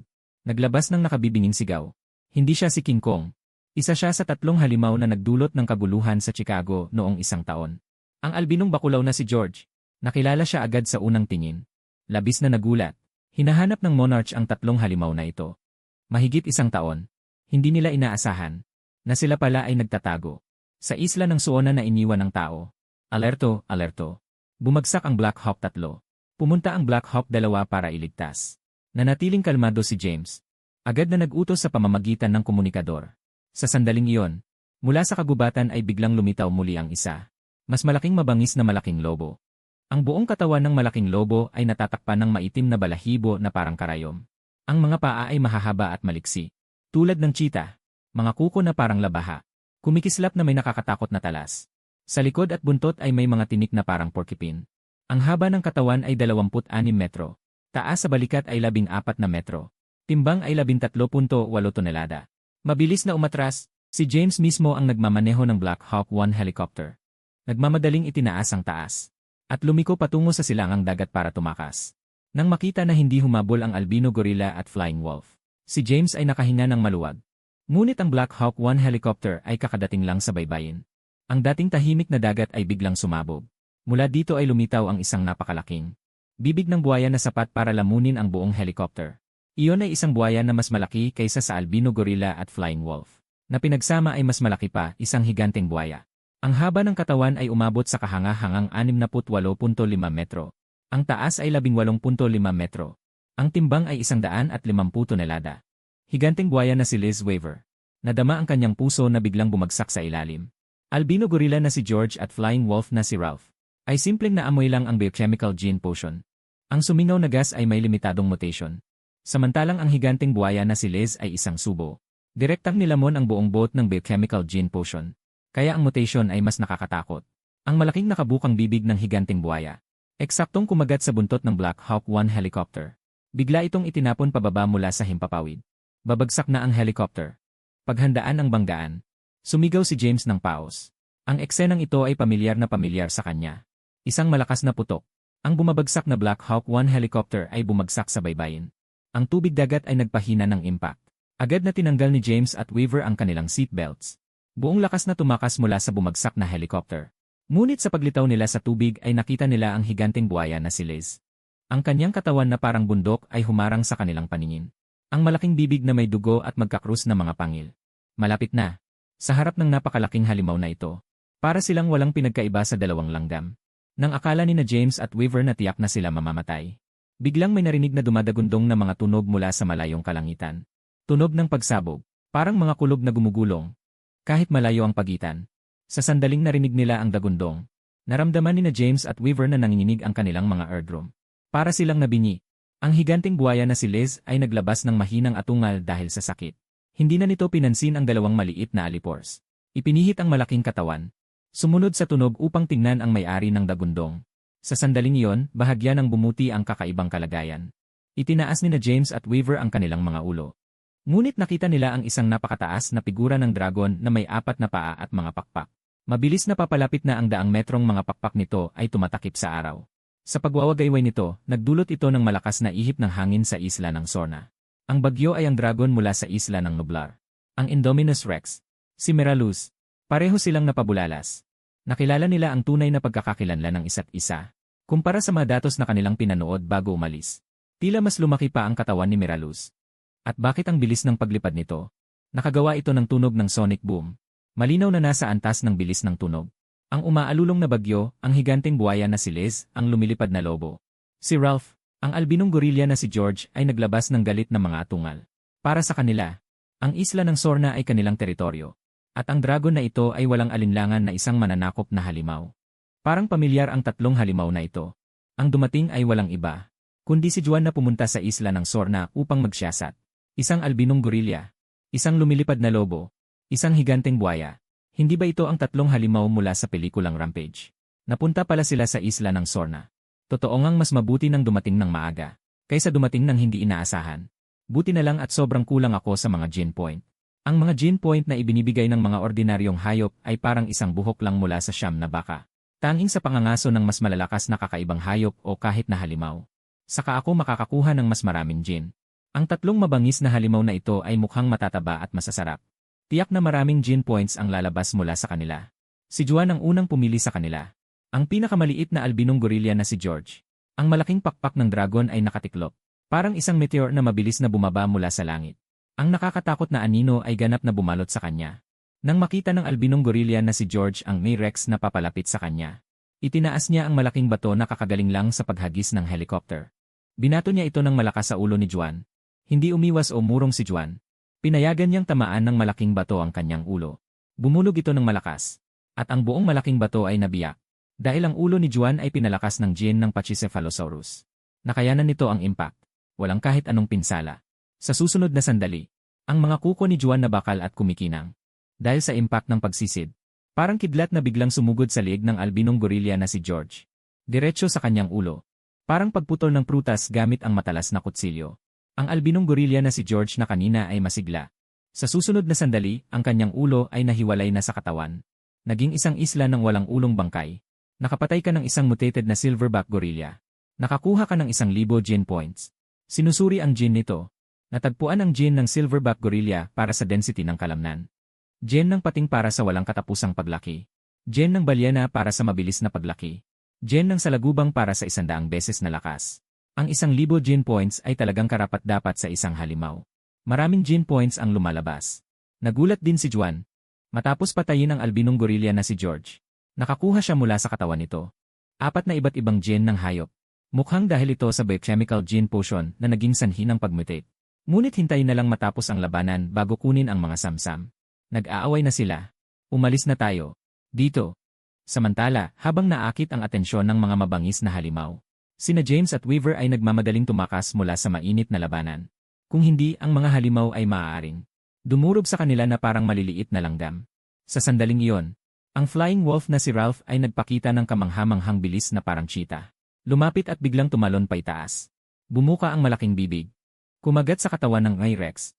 Isang mabangis na kagat mula kay Ralph na lumilipad na lobo. Ngunit hindi nito nagawang punitin ang mga kaliskis ni Juan. Sa halip, nabali ang kanyang mga ngipin. Parang kumagat ito sa isang napakatigas na bakal. Hindi nagtagumpay ang unang pag-atake. Si Ralph na lumilipad na lobo ay parang isang assassin. Agad na binuksan ang kanyang mga paa. Nag-unat ng isang lamad. At lumipad paitaas. Gustong tumakas ng malayo. Ngunit hindi siya basta-basta hahayaan ni Juan na makatakas. Ang malalakas na hulihang binti. Isang pagsipa at pagtalon. Kasabay ng pagpapakpak ng kanyang mga pakpak ng dragon. Ang kanyang malaking katawan ng dragon ay bumangon din mula sa lupa.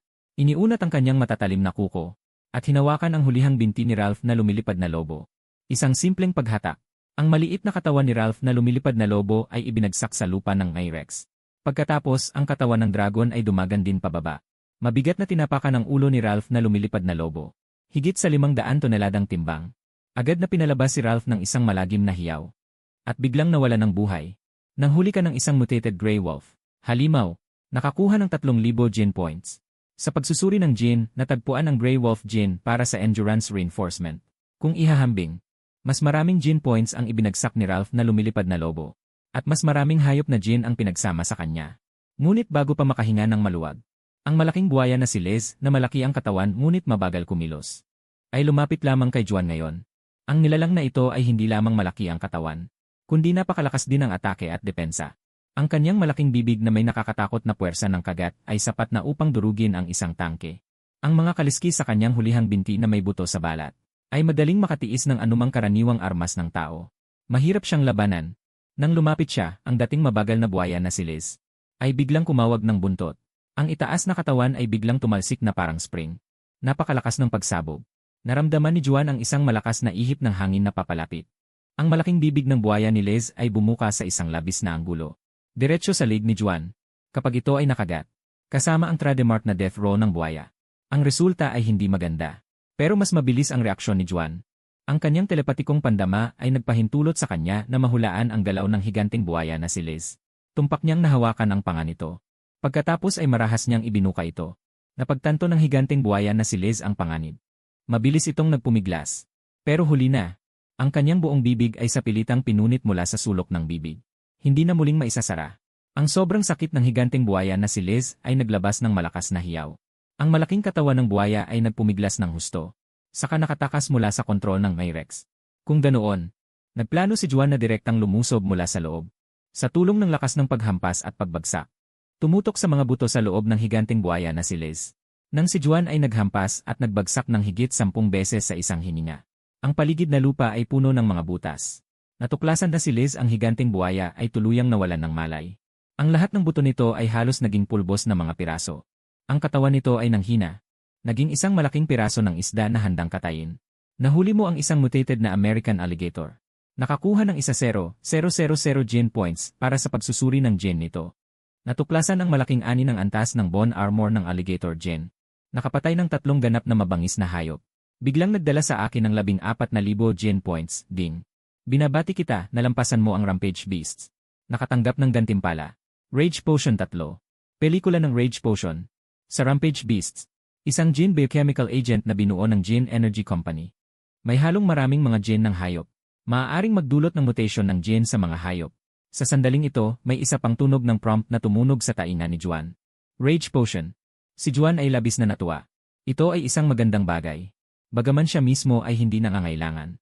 Sapagkat hindi siya kulang sa mga iba't ibang gene ng hayop sa Rage Potion. Hanggang sa matapos ang labanan, ang usok at alikabok ay unti-unting nawala. Saka napansin ni Juan sina James at Wei Fu sa lupa. Parang mga tao. Karaniwang naglalakad ay hindi napapansin ang maliliit na langgam. Ako ay nakalubog sa labanan. Hindi napansin ang maliit na tao. At parang pamilyar ang dalawang itong tao. Hindi ba sila si Loki na Diyos ng kasamaan at ang nakakagulat na matrona? Ngunit sa lalong madaling panahon natuklasan ni Juan na sila ay mga ordinaryong tao lamang. At mayroon ding malapit. Ang Black Hawk helicopter na dati nang binaril ng 3 mababangis na halimaw. Sa katawan nito ay kitang-kita ang isang pahalang na hugis funnel na marka. Organisasyong Imperial, sa wakas ay nakilala ito ni Juan. Ang dalawang tao pala ay mula sa Organisasyong Imperial ng Monsterverse. Ano ang layunin ng mga tao mula sa Organisasyong Imperial sa Isla Sorna? Sundan ang 3 mababangis na halimaw na ito. O kaya'y ang target ay ang kanyang sarili at ang mga dinosaur ng Jurassic. Kahit ano paman, ayaw ni Juan na magkaroon ng pagmamanman ng tao sa kanyang teritoryo. Kahit ang Organisasyong Imperial ay walang eksepsyon. Halos hindi nakatayo sina James at Wei Fu mula sa magulong lupa. Ngunit bigla silang nakaramdam ng matinding ginaw. Nang dahan-dahan silang tumingala. Natuklasan nila na ang pulang mga mata ng dragon ni Miraluz ay nakatingin sa kanila. Kasunod nito, isang sungay ng dragon na parang haligi ng kalangitan. Ay bumagsak na parang bumagsak ang haligi ng langit. Dinurog sila na parang mga langgam. Buksan ang aking data panel. Pangalan, Juan. Data ng katawan. Haba, 30 metro. Taas, 15 metro. Timbang, 1,000 tonelada. Tulad ng inaasahan ni Juan. kahit walang pagbabago sa haba at taas. Ngunit sa malaking pagtaas ng densidad ng kalamnan, doble ang timbang. Lumagpas sa 1,000 tonelada. Kalakip ng 1,000 beses na lakas ng pagsabog. Ang kanyang lakas ngayon ay umaabot sa pinakamataas na 1,000,000 tonelada. At may kakayahang mabilis na pagbabagong buhay. Hanggat hindi ganap na nawasak ang katawan. Maaari itong mabilis na magpagaling at magbagong buhay sa paglipas ng panahon. Ngayon parami ang pinagsamang mga gene ng hayop. Umabot na sa kabuang 18 na uri. Ang susunod na focus ng pagpapalakas ay pabor sa pagpapalakas ng istruktura ng katawan ng pangunahing gene. Ito ang pundasyon ng pagtaas ng lakas.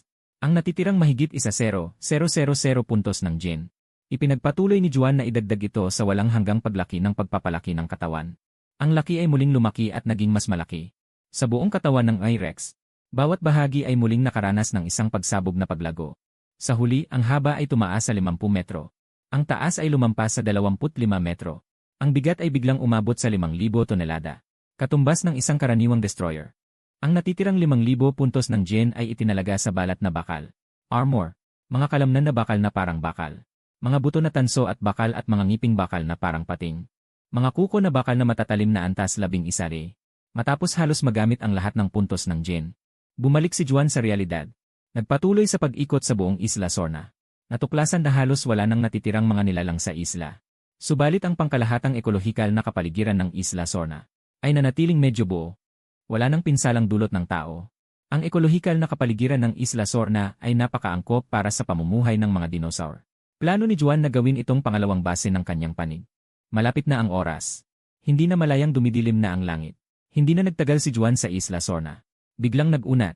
Ibinuka ang isang pares ng mga pakpak ng dragon na may lapad na 150 metro. Muling pumailan lang sa pagpapakpak ng mga pakpak. Dala ang 3 bangkay ng mga malulupit na halimaw, bumalik sa Isla Nublar.